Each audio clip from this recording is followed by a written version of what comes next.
Well, hello there and welcome to the Onslaught Legends Series. And today is kind of a special day because not only am I back here with beautiful Daki, no, we also have the first day of the second phase. That means instead of best of fives, it's going to be all best of sevens from now on. Any day with you, Kian, is a special day, and you may really take that in whatever meaning you want to. The calendar goes as follows, though. Now we're phase 2. So Tuesday, Thursday, Sunday streams. On Sunday, we again have the second semifinal from NA. But today, Kihan, indeed special. We go into phase 2. We see everybody play each other once more. Exactly. With the bottom two teams being knocked out, that leaves the 6 strongest teams, and I don't think there's any discussion about that to be had, considering the points that we see here on the table. So Cashback currently leading the pack, but not leading by much. Actually, the first 3 teams, Cashback together with Hit and Run and Storm, all of them on 15, not far behind Mafia and W with 12 apiece. And then Solyanka only a win or 2 away, because not only do the best offs get ramped up now for every single win in a match, you also get 4 instead of 3 points. And for tiebreakers now, there is a difference here. Even the loser of the tiebreaker gets a point now, whereas the winner in tiebreaker gets 3. So 4 instead of 3 points per match now. You lost me somewhere in the middle. No. I think I understand, Kihan. A lot of points up for grabs here, which are very important, and things that are up for grabs.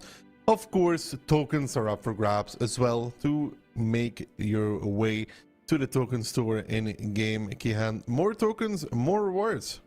Indeed, more tokens, more rewards, and you can see especially next week and also on the Sunday streams, we are going to absolutely explode the number of tokens that are available for you. And obviously the rewards that you can grab in the OLS token store in-game are not too shabby either. Talking about not too shabby, that is quite the understatement. Currently 61,644 euros for the prize pool of the OLS. That went up a lot quickly. Yeah, I mean, we're showing it a lot on stream and Copium here, but hopefully it's people seeing that are also buying the bundles. Yeah, I sold a bundle yesterday, dude. I was playing against with Control and Ayuxin, and I told Control, hey, look at my badge. And he's like, oh, what is that badge? And I'm like, well, it's the Onslaught Legends Series badge. He's like, cool. Does any of it go to Wargaming if I buy it? I'm like, nah, none of it goes. Exactly. It all goes to the price. But we're like, okay, I'm getting one in that case. Well, nice job. And also we have the Onslaught Legends Finals. That is the NA part of the event here. 15k USD up for grabs there as well. Those come completely from Wargaming, by the way. The first one is going to take 10k. The second one is going to take half of that. And we already know from Sunday that the team of Dopamine has secured at least 5k because they won the first semifinal. That being said and done, though, today's matches, Daki, which one are you particularly interested in? All of them. I love all of these teams very, very much. I'm a big fan of every single team in the league. I have no favorites. I want all of them to beat each other. Sadly, that is not possible. However, I guess if I have to pick one, key hand, probably Cashback versus Hit and Run. Yeah, exactly. Those two had a run-in, obviously, already in the first stage. I mean, everyone has played everyone at this point. But yeah, I do think that's going to be a very interesting one. First of all, though, Storm against W. So the EU first seed for China, once again taking on the international team of W. And I mean, yeah, Storm, they kind of, you know, performed as they should, is what I want to say. They are pretty much up there. For W, it's kind of hit and miss sometimes. So we'll see what kind of a day today we get to see from them. Because they so far have been kind of, you know, spotty. Sometimes really good, sometimes not so great. I mean, Storm looking very confidently there in the team lineup, and here W as well. And man, if I was in the deep of night somewhere in a city with need of support, I would definitely ask Toxic about it. He looks like the kind of guy you don't want to mess with, but the team he's playing against will definitely try to do that. So they will try to mess with him and end his head. And Storm, rightfully so, 67% in the predictions. I think that is fair. They have been a team that surprised when they actually made it to China, but have proven between now and then that their performance is not a fluke, that they are capable of doing it rinse and repeat over and over. And rightfully so, are very much at the top of the table as well.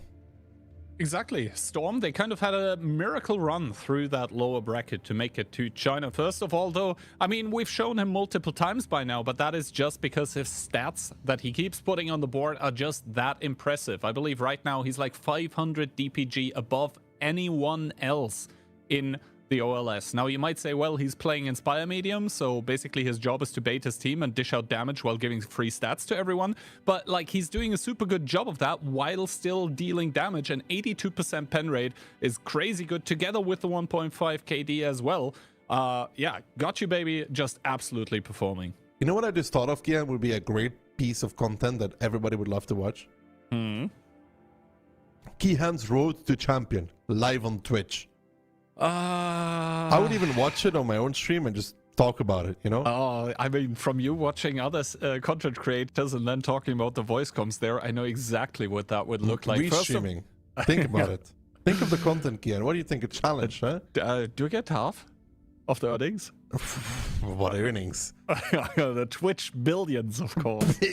Billions and billions. No, but think about it, Kihan. You know, maybe for next season, Kihan goes on the challenge of reaching champion. I mean, you know, I know that in your heart, I'm a champion already. I don't think Kihan needs to have any input in this. I think what we need is one of the moderators in Twitch chat to make a poll for this and see what the public would like to see. Would they like to see Kihan to champion? This is a democracy. If the people will at Kihan, it's going to happen. Map, pick, and bans, however. Cliff being removed by Storm, Ensk being removed by W. That gives us Westfield and Airfield as first two maps. Very different pace between those two, from hyper fast to hyper slow. Not a bad thing. And then we are going to continue on Studzianki, which can be played either way, to be honest, although we've seen a lot of like very aggressive pushes through the cap. And if we get there, Pilsen would be the tiebreaker, so a fairly like fast map to finish it off there, in my opinion, as well. Pilsen so far has been a map of action and reaction, and whoever does it faster and better wins the round. First of all, though, Westfield, and yeah, that is an extremely fast map to play, and I don't think we're really gonna see those cap commitments anymore. I think teams now know how to deal with that triple cap pressure. And by the way, we have the phase 1 scores here, and both of those teams, they did meet in the phase 1, of course, and Storm with the clean sweep 3-0 over W. And Westfield was one of the maps in there. I don't know if we're going to be seeing 4 bad shots again. Yeah, no. I vividly remember that part, and it was basically W trying something, and they just fell flat on their face, and I don't think they're going to repeat that mistake. The number of bad shots getting halved to 2, it seems, together with the Centurion Action X. Once again, played by Got You, baby. Double Batcher, double Bliska. They're looking for a fight. Storm, on the other hand, triple Bliska, an EBR, an STB, and an E50M, and an IS-7 to round it off. You can see what the IS-7's for, Kihan. It only has one job, it's to block the cap at some point. Yeah, exactly. You want to just touch that cap to block it for the opponent, and then basically the plan is for the opponent to having to overpeak. First of all, though, both teams coming in with the Inspire medium here, and the STB being exchanged for the Centurion. That means that Storm also wants to go pretty offensive. That being said, with that EBR, they need to be careful. It doesn't have the DPM to really sustain a direct battle from the start, and indeed Storm are now opting to send the STB kind of, you know, in the bushes to kind of cover passively and provide free stats for everyone, and the lower side getting taken by Storm. Meanwhile, W completely taking the info tower and the cap as well, but we can see Storm, just so many assets available already. Double Arty Strike going into their possession, and Click already getting tagged by Lucky. Yeah, Click and Lucky just facing off a little bit. W starting the cap.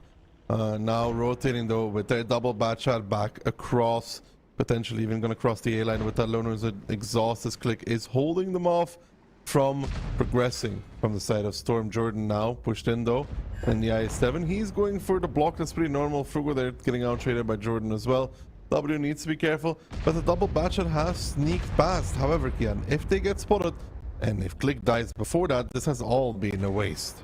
Yeah, exactly. Click needs to be very careful. One strike does connect on towards Itox, and Solo taking actually a huge chunk of damage, but now the double EBR seems to have found the EBR in the bottom left of the screen. So Jacob, humpity dumpity, trying to make his way away, but against two fully loaded bat shots, he's not going to last long. That's going to be first blood here momentarily for W, 7 versus 6, and now we need to see the reaction coming out from the Polish team. Storm starting to aggress now on the top side. They realize with the EBR down, they have to do something, but can they actually find an overmatch? W is trying to fall back to more defensive positions, waiting for those bad shots to come back into the game. Currently, Storm leading in HP though. They're pushing up with DJ and Jordan as well to find those angles. Lucky in the Blitzka coming as well. Itox and Solo and even Gotcha Baby don't seem to be in the greatest position right now, as Lucky does not connect, however, onto Badger of Itox, but the ram from Jordan will smash into Gotcha Baby together with Yuzek to clean it up. Now the bad shots coming back into the fight though, but it's this little too late. Did they waste too much time killing just one EBR? Looking just narrowly escapes back around the corner, and W is starting to run out of tanks here. Storm seemed to have the reaction ready for losing Sir Jacob, pressuring the top side and doing so in absolute dominant fashion. Yeah, exactly. The Batchets, they are very fast, but not fast enough to come back and bring their guns to bear. Storm, they did lose that EBR in the outside, but that is just exactly the sign that they needed to fully explode into action against the team of W that just didn't have enough tanks. Realistically, on that upper side, they're going to net themselves a first victory here on Westfield, which is supposed to be the map that they like. It's some people even call it their backyard, and once again they prove that they're masters on it. For Storm, you know, they lose that EBR, but he does waste enough time, right? He runs around the corner, the batch just need to kill him and then reloads, and all that time when they're coming back in the fight, you're losing the top, and it's really hard to hold those positions because you're, let's say, naturally disadvantaged from the east on Westfield. On the northern side, the dunes, all of them are kind of shaped against you, and Storm also have the tanks to peak that, so they do a really good reaction, right? And it doesn't help either that, for example, Click was already really low HP before that. That's minus another tank that could join the fight, and then they just kind of rolled over them. And the i7, I guess, has more than one purpose. It can also smash itself into the Centurion AX for about 800 damage. That's one way to compensate lack of DPM. Yeah, absolutely. I mean, he was putting him down to a one-shot, and then I think Bliskovica was, you know, peeking from the upper side, just picking up the kill there that was at that point in time free. And I do agree with you. Not only did W, you know, take a little bit too long, possibly even, or Sir Jacob maybe was doing a good job with the EBR staying alive, but like they were set up really, really well, simply with the tanks that they had and the positions that they had already taken for just repushing and crushing whatever like opposition, whatever tanks that W had left on that top side. So I don't think it was necessarily really played badly on the part of W. It was just that the reaction coming out from the Storm team was, yeah, just incredibly on point. Yeah, there was no hesitation from them. They knew, you know, EBR dies, you have to do something. But it's interesting to see the meta kind of shift away from the RHM altogether. I bet many people like to see that as well, but I don't know how they feel about the return of the EBR though. I mean, the EBR here, you could say that it kind of helped his team win just by, you know, dying. I personally don't mind the EBR, especially since the spotting plane for the track lights got nerfed. So, yeah, first of all, predictions. Wow, all of us going with a 4-2 here. So, personally, I think I was the first one to fill the prediction. I was just like, Storm seemed better, but, like, W didn't really seem, like, bad. So, let's go with a, you know, standard 4-2 kind of thing. It's like, you know, movie reviews. What do most people give? It's like, 7 out of 10. I think the 4-2 scoreline is kind of the same thing here. We all went for 4-2. Yeah. Who copied whose own homework? So I was the first one to fill it, and I think No, you went weren't. after me. Yeah, I looked at the sheet today. I Can you was the prove first it? one. I could go into the history and check, but yeah. I don't believe in history. Tomorrow's a mystery. Wait, what? Oh my. Where's Moff? Bring him back. Bring him back. Fairly sure he's in the UK right now. Got him. Oh my, it just doesn't get better, does it? Sometimes, Kihan, I miss you. And then you say a few things and I'm like, Well, I mean, I am kind of known not only on the streams, but also in the office infamously for providing the dad jokes. Sometimes those are the bad jokes. So, you know. One more rhyme, Kihan. One more rhyme, dude. Not at this time. Oh, wait, what?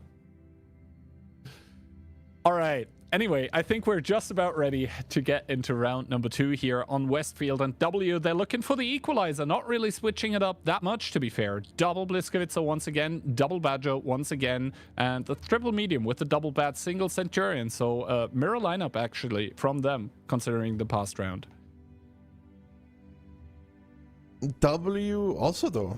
I mean, both teams basically almost... I mean, Storm changed a little bit. Okay, I take it back. You know, they still have the triple Blitzka. That seems to be their core, the Mino. But the EBR stays, the E50 and the AX joining. I don't think... They had an STB, so they changed STB for AX. And I7 for Mino. Actually, we do seem to have a restart on our hands, so we do get a little bit more time to talk about the E50M, because I think we haven't really seen it, like, at all, basically. I think we saw it in the OLF a little bit. But I think the 430U, which kind of has the same ability, enjoys more like pick rate in this kind of stuff. So yeah, what do you think is the, like, why do you think players are picking the 430U over the E50M currently? Profile probably. Lower, harder to hit, more camo as well. Overall, just a bit more annoying to play against. Right, because of the 430U shape. And also, there is a big difference compared to last season, Kihan, where you saw a lot more E50Ms. And it is the internal module durability increase of, I think, 50% in Onslaught, which means that the 430U now really doesn't get set on fire. It happens, but when I play against 430U, I always shoot. When you're looking at it slightly to the left, more to the left and to the middle, is the lower plate. And if I shoot it like 5 or 6 times in a row, yeah, he's going to be on fire. Last season, then it's 2 shots, 1 shot, depending on the tank. Like a 60p, it's 1 shot on the 430U fuel tank. This season, however, that's not the case, which means that the tank also became a bit better because of that. Yeah. I think also the fact of the matter that basically when you press the funny button in the 430U, like part of what keeps you back in the 430U is the gun handling, right? Because the pen is more than fine with 340, but essentially with the Onslaught modifier of being more accurate plus then the modifier for the skill, making your gun handling even better, like the inherent disadvantage that the 430U has is all but negated, whereas the E50M, like, yeah, if you don't have a stab, but you're playing Onslaught, it's kind of fine-ish already. So yeah, coming into this round, obviously the players are allowed to switch the tanks now, as it's Onslaught, and they can just, you know, pick different tanks than the last round because the restart was called within the countdown. But it seems like both of the teams are going with kind of the same lineups. So W playing from both sides with completely the same. The Minotauro here by Storm, I will be curious where it's actually getting sent. I assume that it will be sent somewhere you can play Hold On Key. That is, of course, an easy guess to make with the Minotauro. I do agree. And now, actually also Storm coming out with the Centurion over the STB as an Inspire medium. But yeah, we see Click activating his ability just so he can get to the middle a little bit faster. But we as the all-knowing observers obviously know that Storm isn't really opting for that. So Jacob, he doesn't have a plane medium, but he still has all the information. And that is that all of the tanks by W have not gone towards the southeast. They're all concentrated in the northern area. And this is how we should see now that Storm is starting to take the strikes, which they will need to reset. Good shot there already from Sir Jacob on the side of Itox's Bliskovica. And now W is going to have to do a repeat of round number 1. However, I will say there's one thing here that the boys from Storm don't have, which could be valuable, is the second strike. But I think we can see where the Mino is supposed to go. Kihan, he's going to go play the position where they had the I7. Of course, he's not invincible anymore. Indeed, the Cupolas have been nerfed a little bit, so lucky shots from those tier 10 TDs, from those Bliskowitzers could still be okay, and now we actually do see a rotation coming out from W. Miku even gets missed by Lucky in that Minotauro, only 3 shots remaining, and that Batchat is going to have a nasty crossfire on that Minotauro, because the Mino will need to aim on towards Itox in that Bliska, who will deal 800 alpha damage at this distance. Yeah, and the question is, can W really crossfire Storm in this position? Can the Batchat do enough to make a difference? He's continuously spotted whenever he peaks. I mean, Klurf pressured away Sir Jacob, and the EBR Mineros took the second strike now, though. And if he finds a good target to put that on, could be huge. But look at Lucky's HP dropping in the meantime. 300 left on that Mino. Itox actually finds the kill. Sir Jacob taking some damage in the EBR as well, and it seems to be Storm that is trailing currently in this battle. So Jacob and the EBR needs to be really, really careful. And what does Storm do now?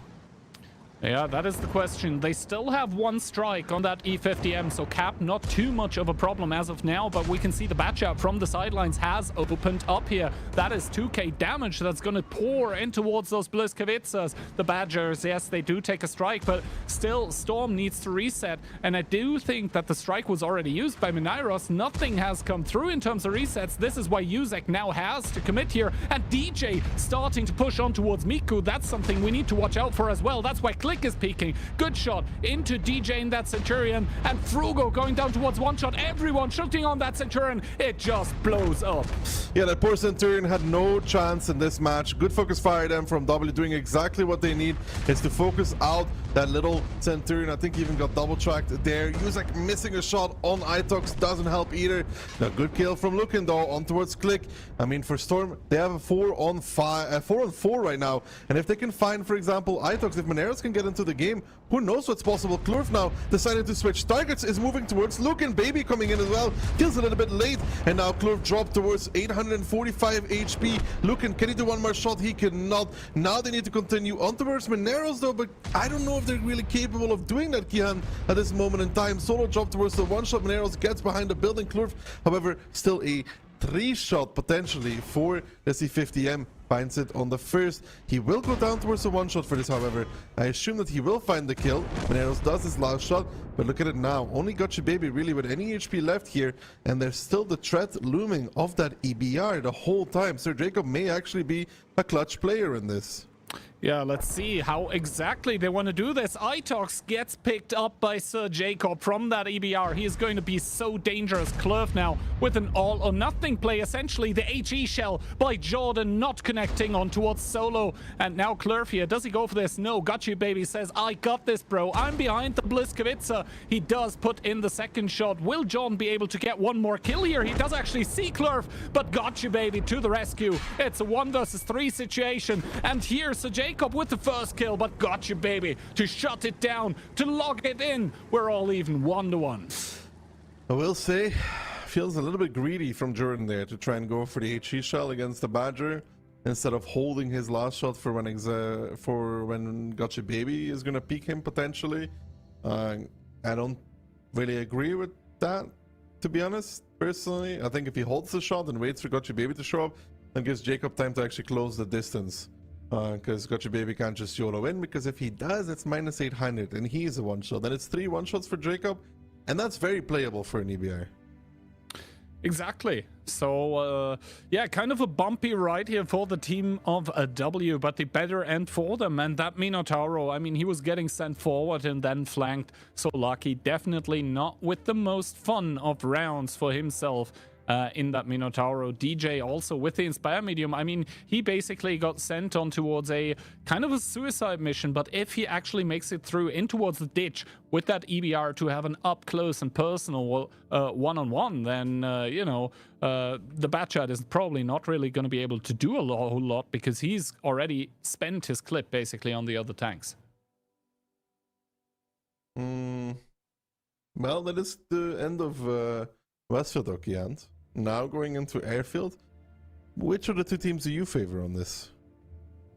So talking about what we've seen in Phase 1, I think I would favor Storm currently, not only because they have more points, but also because they have in the past looked very, very strong on Airfield. Airfield, obviously, you said it already, completely different from Westfield, even though both are called Field. But the thing is, Airfield has a lot more of a tactical nuance to it. The gameplay is more positional, it is slower. Yes, we do sometimes see like crazy overpushes, but even those normally take time to prepare, just because the tanks that are being picked are slower. We're talking Mouse, E100, 60TP, T57 heavy tank, all of those kind of stuff. I don't think we see any really fast games between these two.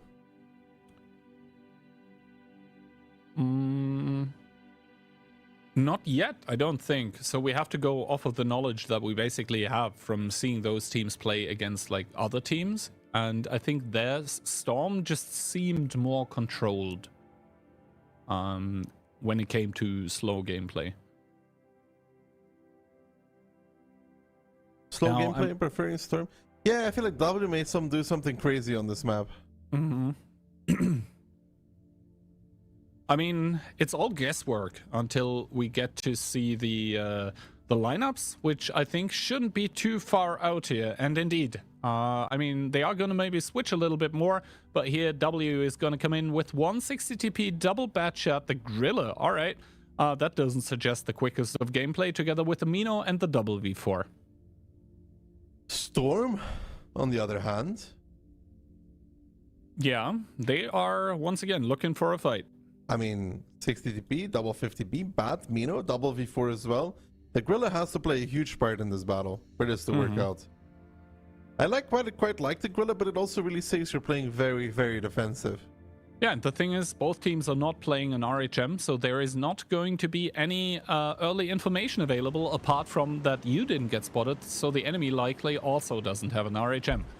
So that Grilla is going to remain an unspotted secret for the time being. And actually Storm with an interesting opening. They're basically sending nothing towards B, C, D line. They're staying south of that. That is something that we usually don't see, but it's very interesting and intriguing even, because the double 50B is on the cap. We saw this tactic already some time ago with a double T57 heavy tank. Now switching it up a tiny little bit, but the V4, the double V4 actually is going to be there to bait in the commitment here by Click, who currently is blocking the cap, but actually W with that bat shot on the northern information point, they are going to get full info, and now the double 50B, they are a looming threat here. Click has to respect that.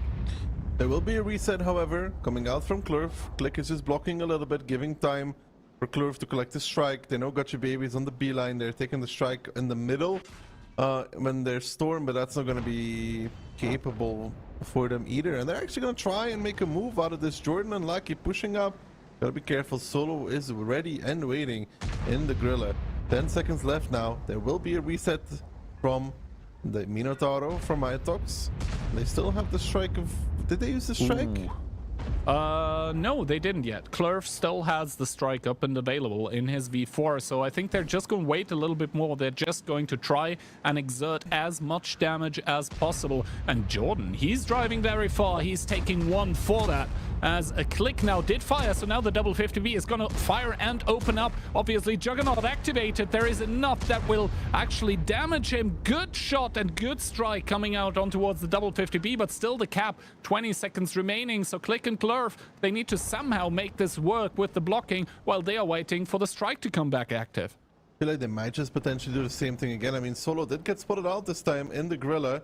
I think he even hits Sir Jacob in the 260 in the Minotauro. But now it's Klurf blocking.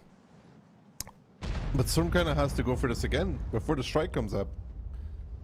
Yeah, they kind of do, right? And that strike is going to be crucial from now on. We do see one of the tanks, I believe that's a 60TP, is very close to it, can take it if needed. Frugo actually is spotted for this, but does it matter? No, being spotted doesn't mean you cannot take the strike. And indeed, Gotcha Baby has the information tower now available. And W, who I said shouldn't be favored when playing a slow game, currently are playing this very well despite being down in HP. But Frugo is going to take another arty strike for his team, and that obviously means resets available whenever needed.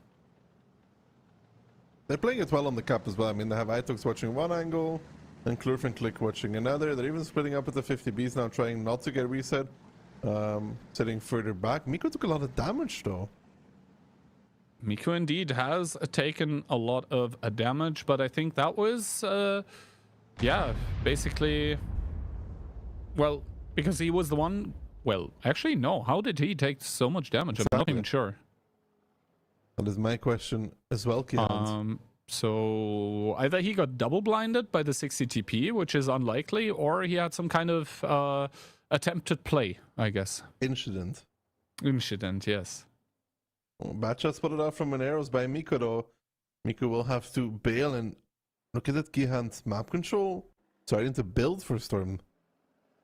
Indeed, and W don't really have the assets to repush with. Oh, got you, baby, on the other side of the map. In that bad shot, also taking a shot of damage, and Solo getting spotted out now in the Gorilla. Doesn't get punished for it right now, but we can see here Storm just slowly encroaching through all those angles. Gotcha Baby is going to make it out now. That's going to be useful against Minairos here. That is exactly what Miko needs, another bad chat with him. But we do now see Minairos here is going to start opening up against Itox, who takes one, make that two in that Minotauro. The Juggernaut ability is going to save him from the worst of it, but still, they have to back off the angle, and that's going to enable the cap once again. Minairos needs to be careful though. Gotcha Baby is coming. Frugo's coming towards the middle as well. And Monero seems to currently be unaware of the looming threat that is Gotcha Baby. He will be able to drop down from this little cliff area. Tries to balance it out, seeing what Gotcha Baby wants to do. Miko coming as well. Gotcha Baby taking some damage from dropping. But Moneros is going to be covered here. He's not just going to die, you would assume. It takes one from Frugo though. That was unnecessary. He was perfectly fine in the cubby that he currently was. Yeah, exactly. And Gotcha Baby, he's playing it safe there now. He knows he doesn't want to extend, however, Click down towards a one-shot. The 50B of Uzek starting to fire here. He doesn't find the angle, so Click staying alive for now. But Sir Jacob is coming around the corner. Good strike on towards the Batchats in the meanwhile as Click bites the dust. Now Clove trying to repush on towards Sir Jacob, but only gets the track shot. And Ducky, the problem is the Gorilla is not having any impacts in those frontline brawls. Yeah, the Gorilla with its 2.4k HP currently contributing very little. Storm has taken control of the map slowly but surely. Found the kill even, found an opening. Uzek now just rolling in with this 50B. A Storm even out of nowhere gets Itox tracked and held as well. He's going to need somebody to help him with a shot though, as Moneros will probably fall against that bad shot. It's still quite close in HP, and Uzek may have gone a little bit too far, but luckily for him, he has DJ covering, hits a nice track shot on Frugo as well, who takes a really tremendous amount of damage for even attempting to peek Uzek. He will find the kill at the end of the day though, but with 12 seconds left on the cap, and really nobody in position to reset, it looks like Storm is going to pick up round 1 on Airfield after a quite interesting round that they played. Yeah, exactly. And to be honest, I think both teams were playing a very slow, a very controlled game of Airfield, but it comes down to the HP loss that you mentioned. Miku, in that bad chat, how did he drop so low?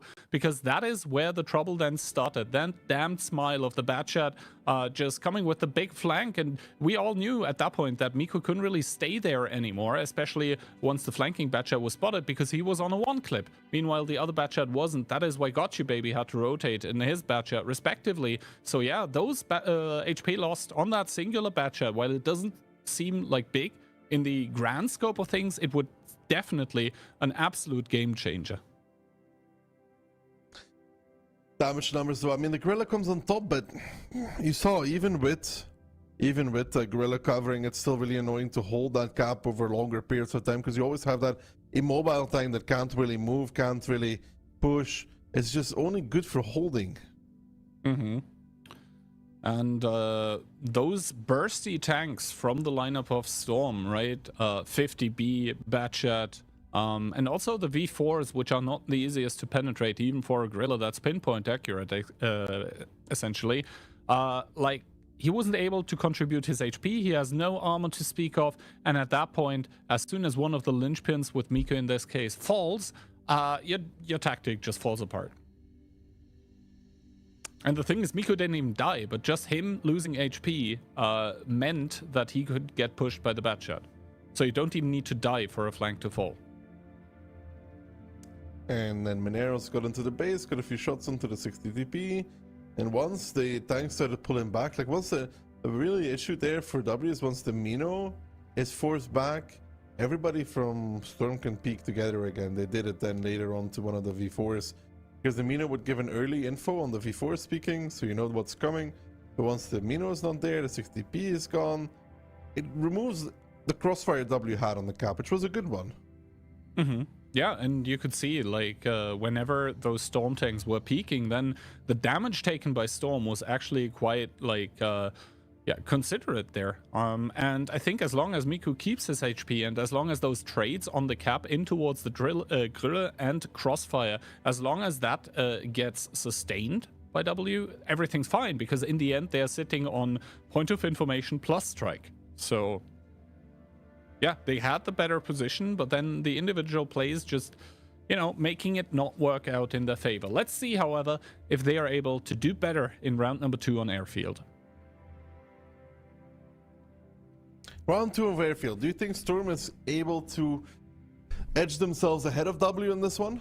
You said you favored them on this map. They've won the first round. Can they do it for the second? So to be honest, I don't think it was one on like pure tactics here. I think the tactics were kind of evenly stacked up. What we just saw was basically a single or a couple of player mistakes making it fall apart for one team.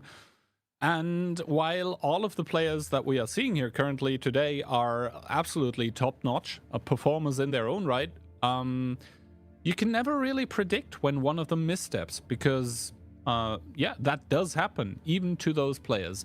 And W now going to switch it up a little bit. Op, davai, quadruple V4 together with a Minotauro and double Batchat.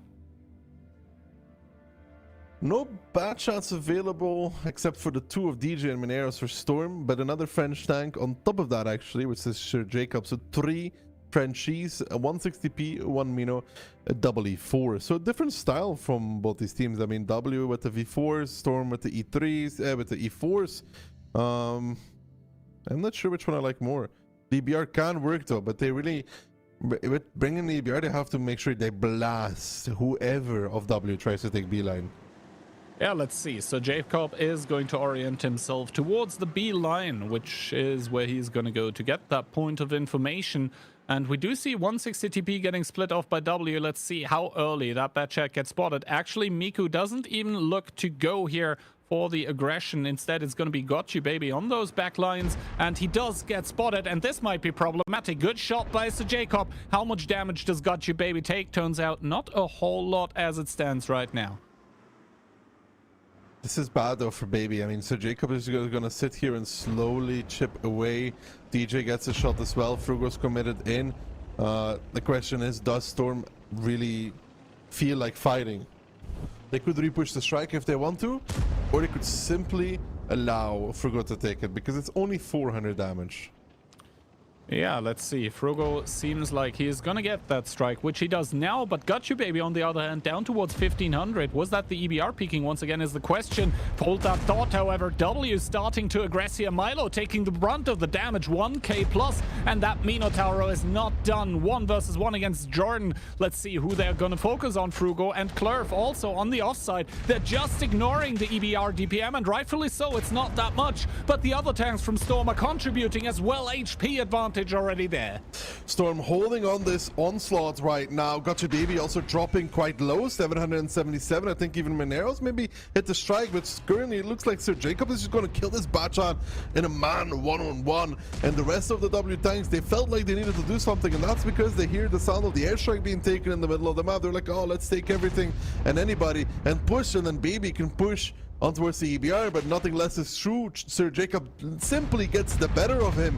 Not sure how else to say that. Now they're sending another Batchat. If you don't do it with one, let's do it with the second. And they do find the EBR, but at what cost? Kian Itok surrounded by the entirety of the Storm lineup, and the rest of these tanks from W not doing too much better. And DJ has been chilling the whole game in BA, just putting in shot after shot. They didn't even need him in the fight.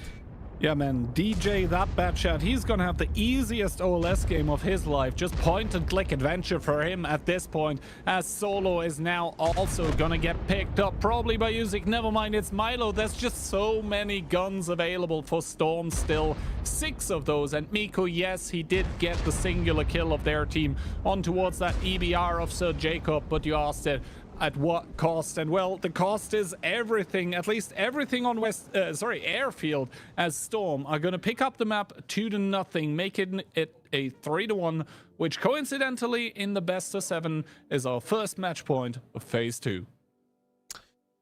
Good stuff by Storm.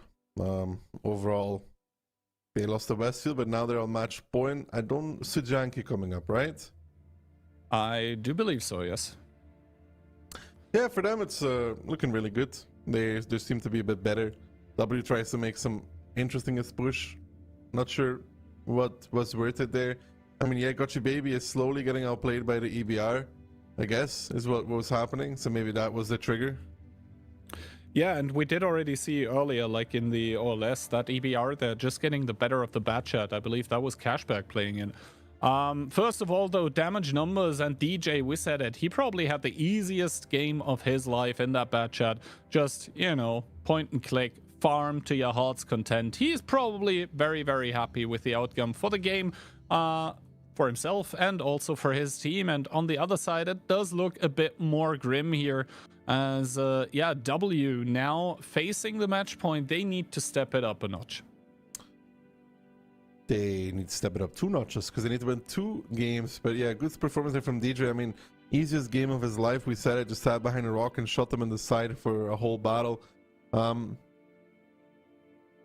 No real answer there for W from what Storm was doing. And Storm, again, doing a good job at holding on from this re-aggressing of W. They tried to, but nobody really leaving themselves out to dry. They were able to reset, push them into DJ. DJ was able to clip them all 1 by 1. Can't get much better than that. No. And Storm here, to be honest, confirming what I thought before Airfield, is that they are probably the better team for the map. Now, the question to be answered here is that true for Studzianki as well? And I think Studzianki, actually now come to think of it, I don't think we've really seen it like a whole lot. Like during the beginning of phase 1, yeah, maybe it did get picked here and there, but towards the end, I think it kind of fell off a little. Yeah. I'm trying to remember the amount of Studziankis we've seen Keyhand and I can't do it. Yeah, it's probably no double digits here. Maybe like 5, 6, you possibly want me to check 7 for you? times. Actually, production telling me exactly 9 times that we saw it. Which, I was to be gonna check honest, for you even. yeah, no, it's 9 times. But to be honest, we did have 4 matches for 7 days. So yeah, for it to be only shown 9 times there. And remember, it could be twice per match. That means it just wasn't played a whole lot. And we probably haven't seen everything yet of what Studzianki has to offer in like in terms of meta and in terms of strategies. So I'm quite curious, actually. And I can't make out a favorite here. I mean, even if it's 50-50, Storm only needs 1 round. That is true. That is entirely true. What I found interesting when it was being played is those like northern pushes north of the cap here, where you basically ignore maybe the tank that's in your side, that is like on the artillery strike on the red line, and you just drive through close to the cap and you try to surprise your opponent. Because for some reason, those pushes that should normally be driving into crossfires, they kept having effect because the teams that were doing them were eliminating the tanks on the offside that were providing the crossfire quite like effectively. So the crossfire that was supposed to be there wasn't really there for a long time, and thus it, you know, failed. Let's see, W facing off against Matchpoint, and it seems like they have a fairly straightforward approach here. Gotcha Baby, once again, his signature tank, the Centurion Action X, and 6 times 2, 6, 8 versus 4. Make that 4. Make that actually 4 as Double Bluskavitsa gets picked, but realistically, that doesn't change that much of the lineup. Storm, on the other hand, though, they're cooking something. 60p, 1-1B. Gorilla, E3, E4, RHM, and a T100, Kian? Please do explain it to me. The last time I saw someone called Algo explain something to you, you weren't happy with the answer, so I won't try. But I want you to try. You're not some superstar. First of all, though, good plane coming out from Lukin here in that RHM. He does get the complete information. 7 tanks spotted on the W lineup, and this means that Storm now has all the information they want. They need to react, first of all. 1-1B is quite the curious choice, but where DJ is driving, it actually makes sense, come to think of it. He's going to play hold down. He has 350 heat pen, and now let's see. Good first shot in towards Itox. This is just Oppa pushed dabei by W, but are they going to be able to capitalize on it? Because they're driving into Uzek. That's an angry looking E3. That E3 is going to have to put up the fight of his life, though, if he wants to stop this capture from happening. Many V4s in the cap. Uzek does activate his ability, and it's actually not going that bad for him, Kian. I would have expected it to go worse, but so far so good. Now, Storm, though, is playing every angle known to mankind, Kihan, currently. I mean, they have everything. They're even behind them, or HM inside of the factory. W has to push. W has to push because Minairos in that T100 LT behind them is going to provide continuous resets. He doesn't have a lot of DPM, but he does do damage. And that is the important factor. This is why we see W starting to push. And those 268 V4s are great frontally. But once you have to push with them, you open up your side. And that is when things are just falling apart for you. We can see Click here, despite the ability active, immediately taking 1100, immediately down and out to the grave. And Storm, yes, they don't have that much fire potential actually with the double LT, but that 1-1B is just such a DPM monster, and they have to split off solo to get him, but at what cost, Ducky, once again? What cost? I think the match is at cost here. W waiting far too long. Their time came, their time passed, and they still didn't push, enabling Storm to take every single angle on the map to crossfire W. And when they did finally push, they already lost so much XP, Kihan, that when it came down to it, they had nothing left to push with. And for Storm, easy hold with this lineup. I mean, Gorilla, double lights, I wouldn't say it's ideal versus this lineup, but they made it work nonetheless. Yeah, absolutely. Uzek there once again playing like a Chad in that E3. Uzek the wall, some would call him at this point in time, even just playing a flawless game here against those V4s in the cap. And I do agree with you. The call to drive off the cap and try to overrun the enemy lines was too late. If there even was a point in time which you could have called timely here even, because like the damage they took on that cross was just detrimental to their efforts. And I would say Storm taking a very, very deserved 4-1 here. I think, like, it sounds brutal, and it is brutal, but it is a deserved score for what we have seen today. Is indeed a deserved score. I mean, you can't say much else about that. Kochi Baby's DPG went down a lot today, Kihand. Yeah, I think he cares more about the... winning? Yeah, but he didn't do that either, so, you know... insult to injury is what you're saying. Something like that. Yeah. But yeah, Uzek, well played by him, 776. Almost a perfect game for him. He doesn't really have any block damage, which is crazy because he was an E3, but that just is testament to W's shooting, which wasn't the problem here. It was the tactic. You know, they waited way too long for pushing. It's like, once they realize there's a tank behind them, I mean, even before, they probably needed to push off. Yeah, and I mean, congrats to Minairos as well with that T100, just weaseling through. No one saw him until it was too late. But yeah, that is going to confirm the first match of today. Storm here taking a, I would say, pretty clean victory against W. Pretty fast as well. And for the second match, we're gonna have Salyanka versus Mafia. Any thoughts on that? Two teams are facing off. One's gonna win, the other one's gonna lose. Potentially we'll see a lot of games, 7 at best. I think that maybe Salyanka is gonna win it, but we'll have to see. We'll have to wait and see indeed. First of all, let's take another look of how this match just went. See you after the replays.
this year, the Onslaught Legends Series.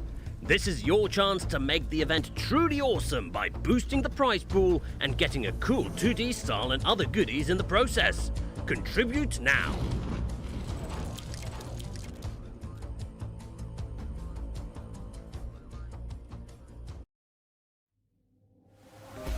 A drama unfolding on Westfield. It's lucky probably reloading HP at this point.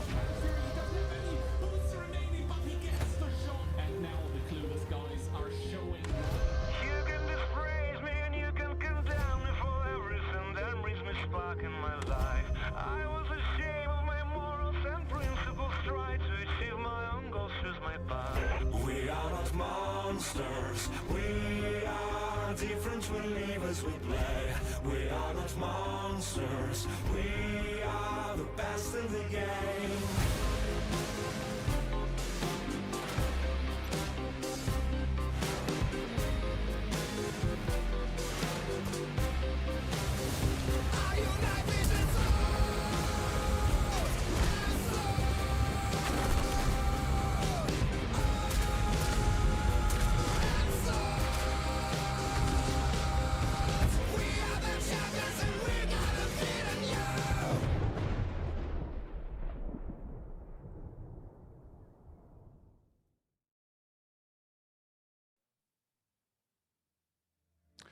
Welcome back and hello everybody to the second match of the second day, of the first day actually, of the second phase is what I wanted to say, of the OLS. Once again, I'm being joined here by Ducky, and Ducky, we have a banger on our hands, I think. It's gonna be Solyanka against Mafia. Depends on what Solyanka we get, to be honest, if it's going to be a banger or not. They've had a strong start in the beginning of the season, then kind of slowly but surely fallen off, and they haven't gotten it up yet. Yeah, exactly. They had some really crazy results, I think, if I remember correctly, namely against Storm and Hit and Run, where they took unexpected victories is, I think, the fair word to use. And after that, not really that much. They're currently on 9 points, which means they got a single victory after, I think, against Clueless and against Conquest even. They faltered, Conquest being one of the teams that got knocked out. But those 8 gentlemen on the stream here now with the recent addition of Shockerix, they are going to try to do it. Solyanka here, and they are facing up against a very good looking team, albeit they have also had some weird days, Mafia. And yeah, you said it. We kind of have to wait which Solyanka we get, but also for Mafia, not entirely sure what we're gonna see. Ken, did you notice that all of those players' hairline is better than yours? What do you mean? my hairline is a chart with an upwards trend. It's always going up. Your hairline is receding. I mean, two sides of the same coin there. Anyway, though, 83%. Share. Or less coins, yeah. Or less tokens for that store, you know. Here becomes the shelling, man. Another day, another shell. Being a shilling almost. I could, but see, yeah, I could see you in that. I'm trying to go back on track here. You're trying to get back on track. No. Oh. Mafia gets 83% though, which is a lot. More than I think they deserve. Yeah, I think that is more than they deserve. First of all, player stats, and I believe we're seeing the light tank players here currently, although 10 and 8 tanks played respectively. Also, Mafia not really playing that much with a light tank here. You can see at the top battle, 6 out of 28 only. Meanwhile, Shelby, 16 out of 31. That's a bit more than 50%. So Solyanka really opting for the light tank a lot more often than Mafia. And I think also the average spots here are referring only to matches where the RHM was played. So basically YOLO does get a lot more first spots when he's playing the light tank than Shelby Walk. So maybe the light tank placement is better, or maybe, you know, the tanks just drive into more of the expected direction. Well, between Shelby and YOLO, I hate both of them. They both play Tessak in my random onslaughts, so... Yeah. All right, first of all, map Starkey. We're gonna start up once again on Westfield, so immediate action. We're gonna go into Pilsen. I don't think it will calm down there a whole lot. And to be honest, El Halouf, if one of the teams or both doesn't play offside, then this is also a super action-packed map. Ghost Town, the possible tiebreaker, maybe even the slowest out of the bunch here. Westfield, Pilsen, El Halouf. I mean, Westfield, El Halouf, quick. No matter what, almost quick. Pilsen, depends. You know, depends. It could be anything. It could be slow, it could be quick, it could be medium, it could be medium rare. Depends what you like. What do you like, Ian?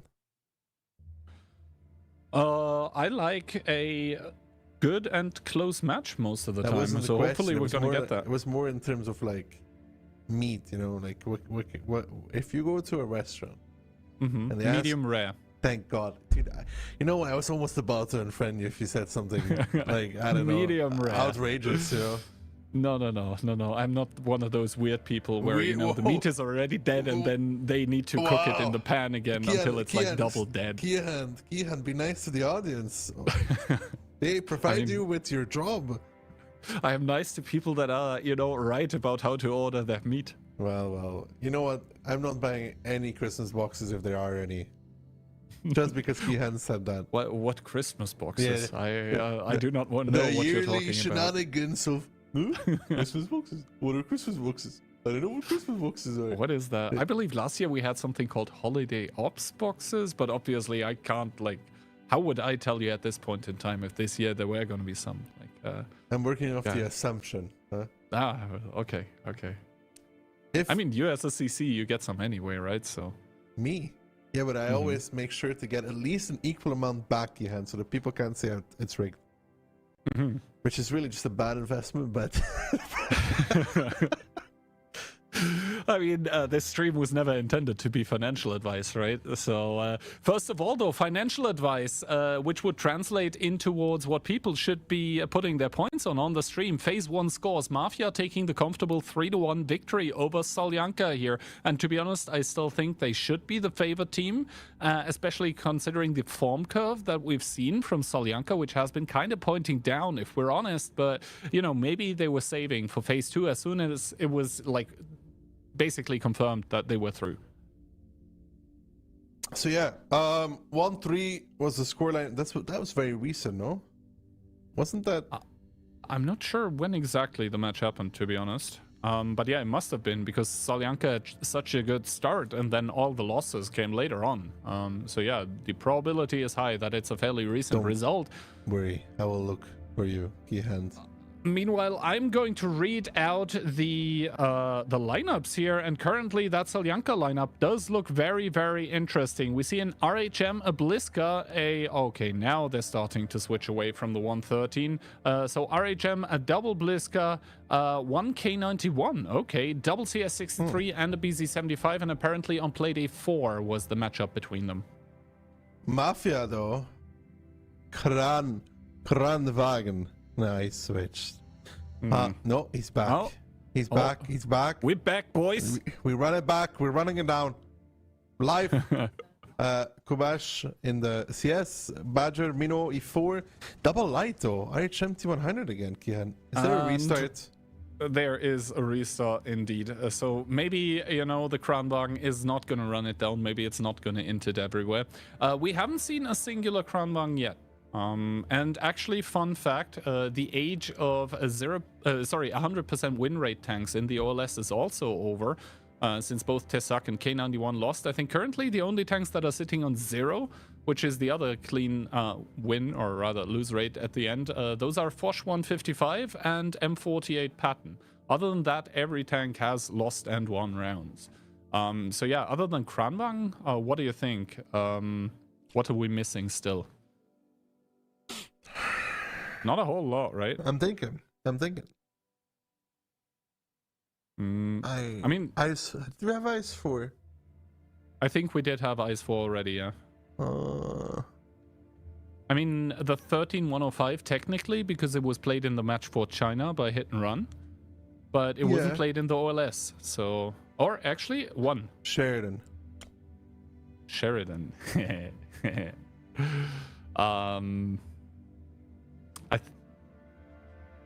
I mean, Sheridan, yeah, then again, I think Tessak kind of takes on the role of big damage in short amount of time.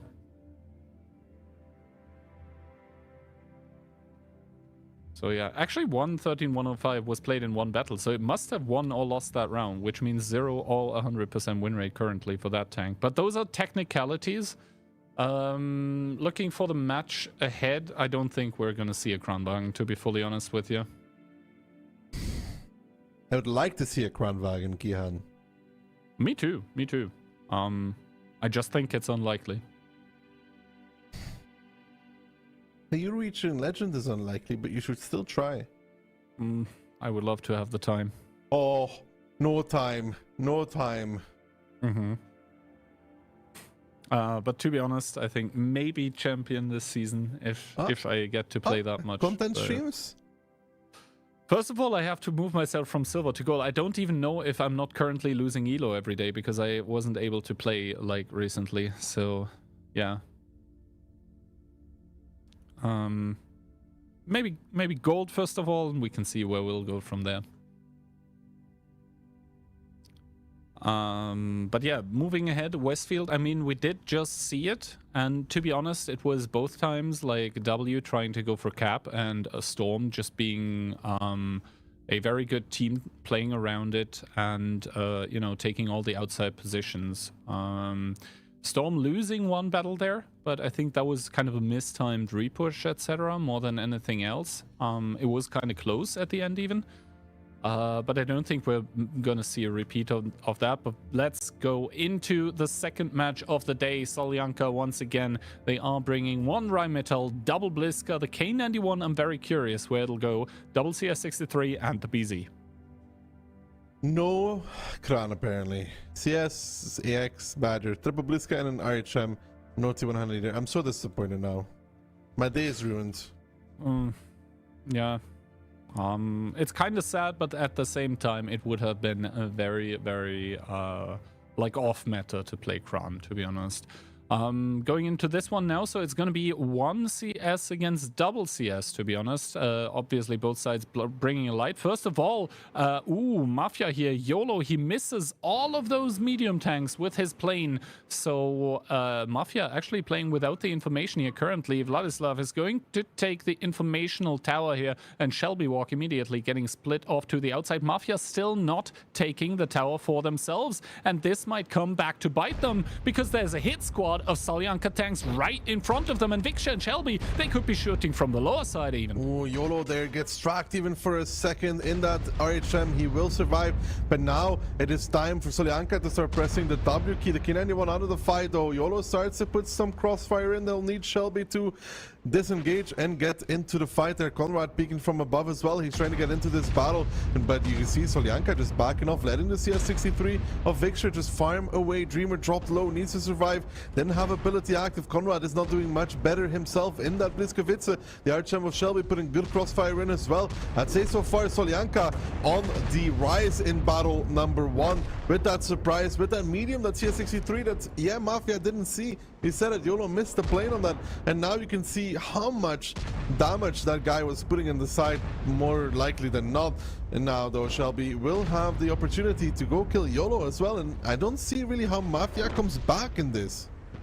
No, Marcel there with a good kill on towards Dreamer in that Bliskovica, but that was a strike from a Badger that's currently out of the fight, and Katsunk with that K91, he's just putting down the law. Almost feels like an autoloader when you have the K91 continuously putting shots in your side here. Now he has to back away, but the damage has been done. 6 versus 5 situation, and YOLO trying to make a getaway, but Viksha is probably finding him as he does. So 4 tanks only remaining for Mafia here. 8,000 HP to play with, but 3k of that is on a very, very immobile Badger here. Now they are trying to secure the area around the cap, but with both strikes being up and available soon for the team of Solyanka, I don't think they can even do that. And like, what can Kubash realistically do against Katsunk? Nothing, because the K91 is just gonna DPM him down if he even dares pushing him.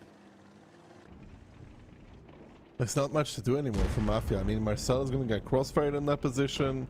They're going to start taking map control back. They're going to take the mid strike. I mean, sure, Mafia has to try with everything they've got to try and play this out, but it's just an impossible scenario unfolding. At this point in time, it's probably a little bit of damage control here coming out from Mafia. They're just trying to run down the clock in case, you know, for a possible tiebreaker later. They did have a very, very slow defeat on Westfield, so obviously I think that is where they're seeing themselves right now, and correctly so. I mean, Shelby Walk does get spotted in that RHM, takes one for his troubles, but the HP for Solyanka are just so good. Shockerix even taking the artillery strike here. That's going to be a secondary reset if needed. Indeed, the plane by the RHM does come down, so he has full information to work with. I think that's a baby strike currently on Barkis. Marcel getting reset as well. Things are just going from bad to worse to terrible for Mafia right now. It's rough if you're Mafia, this battle. Lack of information may have ended up costing them. I think I want to see how much damage Victor did. All of it was very important though, because when you're playing as Mafia and you're sitting there, you know that you have only an RHM crossfiring, while they have a CS as well, which is an issue, like a really big issue. Yeah, and Solyanka, they're going to close this one out fairly cleanly here. Kubash, the last one to fall to the grave. But yeah, almost 8k HP available still for Solyanka and 6 tanks. So that was just, you know, strategy against strategies. Solyanka with the better end here by far, by not having their medium spotted at the start and then being able to crossfire, absolutely tear to pieces the tanks that were trying to push in the brawl. Because while yes, it's only 2 versus 1 tanks, it's a lot more DPM actually coming out, because that CS, like, it reloads roughly the same time as the RHM, but it has more alpha damage. The question is, how much did he actually do though, Key? How much did Victor actually put out? I want to see that. Well, I mean, quite a lot. Yeah, good number there, 4.8 from him. And you have to take that in combination with Shelby, because he was the one cross-firing together with that CS63. So those positions working wonders for Solyanka. They're able to keep their Bliskas alive. They put so much pressure on Mafia. Mafia is like, we have to go, we can't go, we have to go, we can't go. Their RHM of YOLO is actually top damage, and that's be real. He died as, I think, 3rd tank in that round for the side of Mafia. So nobody else really finding anything. And yeah, you could say that the plane made things a lot harder for Mafia.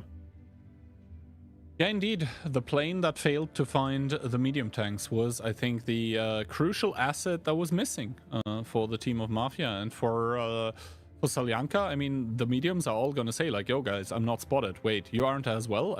Wait. We can just play outside, put crossfire, because we know that they don't have as many mediums. They even had the luxury of being able to split off the K91 on the upper side, so it was, you know, just putting crossfire the entire time, making it thoroughly impossible for the Mafia tanks to stay safe. So good opening, good reactions coming out from Solyanka, realizing exactly what was going on, and then with the correct calls to exploit the situation.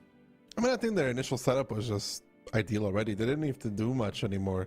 They were just ready and chilling and waiting for the boys from Mafia to literally drive into them. Which they did. So yeah, good job by Solyanka in round number 1. However, now Solyanka need to confirm this, because this is now best of 7. It is quite a way to go until you lock in those sweet points on the leaderboard for yourself. And they have had a good first round with, the tactic favoring them. I think it was, if not a straight counter, it became one as soon as the light tank was missing the spot. And Mafia, they're going to be, you know, not too happy, but they're going to realize, like, hey, tactic against tactic, we were just not meant to win this battle. So yeah, let's see. Is Solyanka going to run away with it, or will Mafia put the equalizer on the scoreboard here? Solyanka seems like they're going with the Inspire medium this time. STB1, Badger, double Bliskowitzer, Minotauro, and double light, actually, EBR and RHM. Okay, they're gonna go for Mafia in return though. don't seem to want to change, Kian. CS, EX, Badger, Bliskas, and an RHM. The EBR on Westfield, I don't know if I'm a fan. What do you think? I mean, it can be kind of bait for your own team, as we just saw. If you don't get the full information, which is kind of hard on Westfield, let's be real, then you're basically playing with your hands tied behind your back and maybe even baiting yourself because you think the opponent is doing something, but he's doing something completely different. As we do see all the TDs by Solyanka getting spotted, but nothing else here. So they don't know about the STB, they don't know about the double light tank, and that is, I think, very important. However, Solyanka splitting off that RHM completely, but now comes the informational tower, so they're gonna know about Shelby Walk, and he isn't full HP anymore. Oh, Shelby has a long distance to go, and they're just trying to play this cap and deny the strike. Shelby is, how do you call this? Oh, tracked. I mean, he's just there to reset Kihan. He will survive on the crossing. He will reset Kubash again. And he's the sacrifice, which I really don't like personally, the sacrifice play. He will find the resets on that strike. There's a second strike available. And YOLO is just going to go and kill him. And really, in general, Kihan, not a fan of this kind of play. I mean, he's just going to fall now against YOLO. YOLO will then end up taking the strike, but at least maybe they can force in a Bliskavice. I do think that there is just enough time to put the strike, but I don't think Mafia is going to wait for that. They're going to have to commit somebody just to be safe.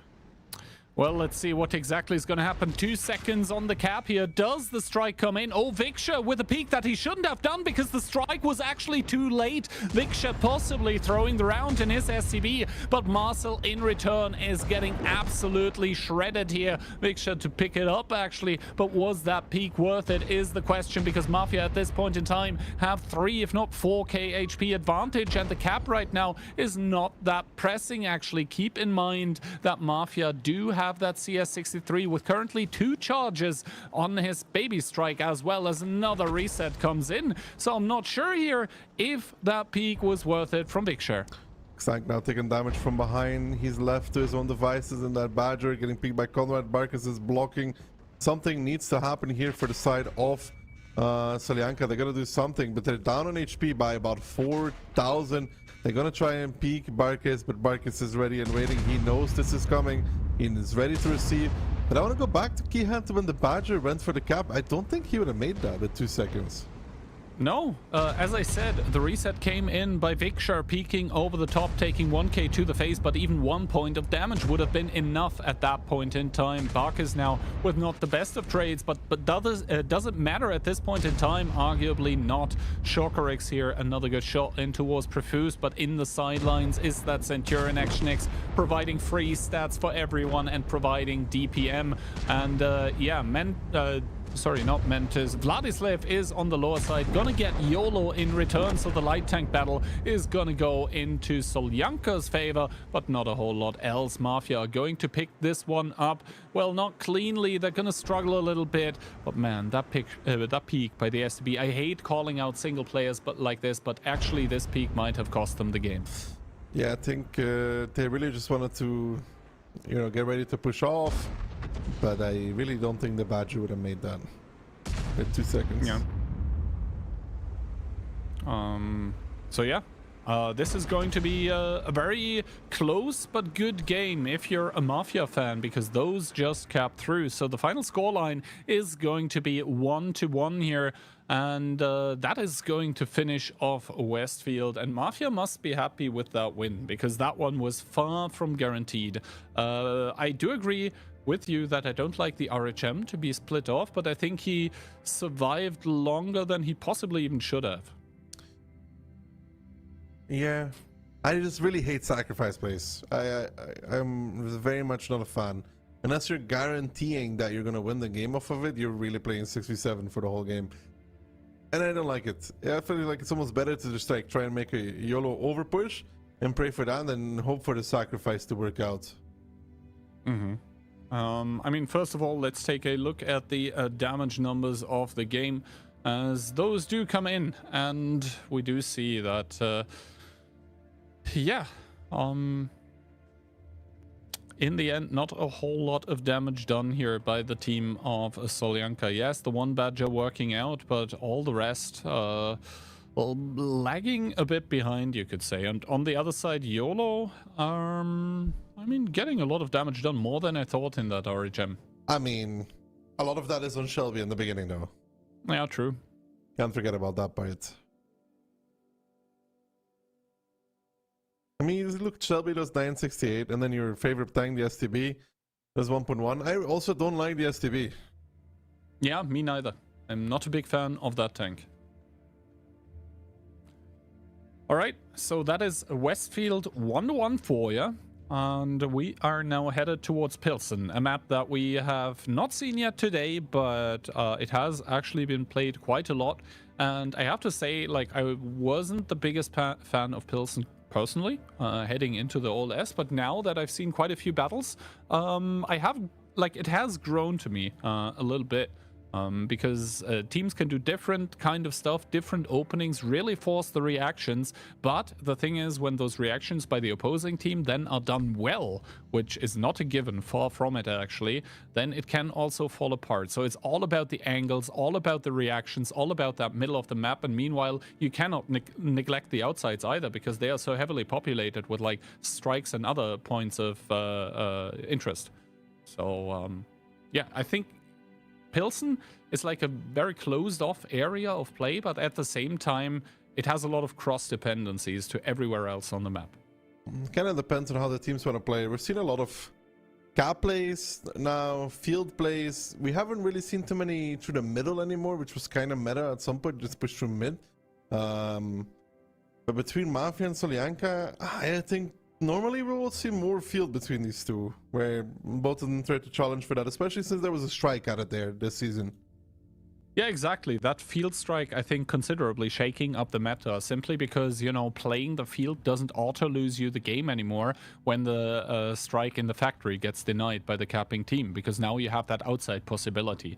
Now, predictions coming in, Moff and I both saying a 4-2 for Mafia. You're saying 4-3 Solyanka. All right. So you're saying this is going to be a lot closer than Call both me a Moff visionary. I mean, Or you know an what they idiot. say about, you know, vision and insanity. There's a very thin line between it. But, you know, if you get it right, you're a visionary. So there you go. Or I'm an idiot. If Mafia just runs away with it now. That's what you said. That's what Twitch chat would say, Kian. You gotta think like Twitch chat. True, and Twitch chat is always right 100% of the time. We know that. Even when they contradict each other, they are right. Exactly. So, let's see. Pilsen around number 1. Obviously, the tanks that we're going to see are most likely going to be quite a bit heavier than the previous rounds, just because of, you know, Pilsen being a pretty heavy favored map. But once again, it seems like Shelby is whipping out the Tessak here. Let's see how that one will go. Together with double E4, double V4, and double Bat. Mafia in return, though. Right, Chem, E3, triple V4, Bat, 60p. So it's Tessak versus IHM, and I've said it before on this map, I think it was with Mofki, that I don't know what the Tessak really brings on this map that the IHM does not. I mean, it brings the one ability of being able to, like, rat-tat-tat-tat into the point of information. So with the RHM, you can't really take it. And that's kind of it. Apart, obviously, from the perma-tracking ability on towards the Juggernaut TDs. Let's see now if the Tessak, if Shelby Walk is actually going to attempt this, because YOLO is not driving to the point of information, so never mind me.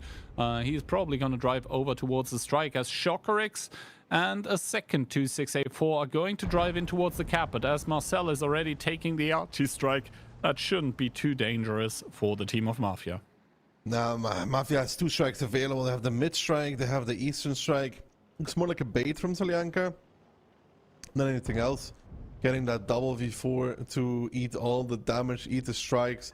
While the double bat shot seems to have found Mr. Conrad in that 268 V4. He should pop his ability but at the same time, he also doesn't want to Keyhand because, of course, Juggernaut comes with the downside that when you do activate it, you get insta-track. Doesn't seem to be much better for him. Double strike coming out from Mafia in return. Vladislav is going to take all of that to the face, but still relatively clean kill here for the side of Solyanka. I mean, sure, Vixer's dropped relatively low, but now Dreamer and Shockworks realistically should back off and reset the fight. Yeah, exactly. That's because there's a 268v4 together with a bad shot of Kubash and YOLO in the RHM. They're all starting to counter push here. Vladislav, he now needs to back off. He drives into a wall here. He is able to stay safe for the time being, but this prompts Dreamer and Shockrex in towards a repush that they probably want to do or don't want to do. Who knows at this point, because they're taking a lot of damage. Vladislav just driving past, dragging Orzek, putting in the shots. The Juggernaut ability pop, but it's not going to save Orzek, who falls to the grave 2-0 in the kill department here for Solyanka. Now the E4 is starting to drive in as well from Solyanka. They're finding another target, which is Barkas. He came to help his teammates. YOLO now coming as well. Maybe that's the power of the Tessak, the scare factor. Barkas actually get tracked by Shelby in that Tessak. Is there a follow-up? Profuse in that 60p just being completely ignored by Solyanka. They just don't care about the 3000 HP to 60p from Profuse. Moving on towards Marcel, Trash Panda, and Xank. The 1-2 sucker punch delete him from the game, and Profuse all this time is just shooting his gun. But apparently that is not that important to the side of Solyanka. Trash Panda with ability survives the strike. Will give one towards Profuse. Should fall now, but Profuse, you can see that lonely little tank from Mafia now getting pounded from every single angle. And Xank might even ram him to death. He will actually do so as well, with the ability, of course, increased ramming damage, leaving just Kubash and YOLO left standing. And that was pretty damn good from Solyanka. Yeah, it seemed like they were wanting to bait Mafia in towards a reaction, and they exactly got that. Just like a boxer, left punch, right punch, and those double bad shots were absolutely like taking their rage out on towards the V4. You can even see the Tessak here just waiting with putting that strike. Of course, he does get the reset, and now he's even going to plane it as well. He will probably do as soon as he knows. Yeah, there we go. He does plane it as well, so he's just being like as annoying as possible. Maybe Vladislav's strike is even going to be enough here. YOLO is on a one-shot, so let's see. Does he immediately put it? It seems to be that way, and indeed, Vladislav kills YOLO before he can take the strike and reset even. So Solyanka are adding insult to injury here once again, moving up a point in this match. It's going to be 2-1. But if they could be this consistent throughout the rounds, that would be amazing for Solyanka. I mean, they picked this up. Krishan on Westfield was also in a similar fashion. They're looking good, to be honest. Yeah, they are looking good, except for when they don't, really. But those rounds that they win, it's really, yeah, just not. I don't want to say perfect gameplay, because there is no such thing as playing a perfect round of World of Tanks. I would know, believe me. But whenever they really get something going for them, it feels like a well-oiled machine. But the problem for them is it doesn't do so in all of the games or matches that they play. Mafia needs to step up though, Key. Start of phase 2, we need to see them actually perform. This was, I mean, they did not know. I mean, nobody was spotting for Conrad. That's a big issue. Like, there was nobody spotting. He just got isolated, killed, and then afterwards they're always chasing the facts the whole time, the entire time. Yeah, and you can see Conrad with a single shot that he dealt dealt damage. So, I mean, his shooting can't be blamed, and I think Conrad as a whole cannot be blamed for being overpushed. That's just an oversight in the tactic the Mafia was playing, and it was just brutally used and even abused by Vladislav and Vixer in those batch outs, who just drove in 2013, 2014 style, and, just go in, do a clip, reload, rinse, repeat. And that is where the Batchat absolutely excels. Vladislav, even with 3 kills to his name.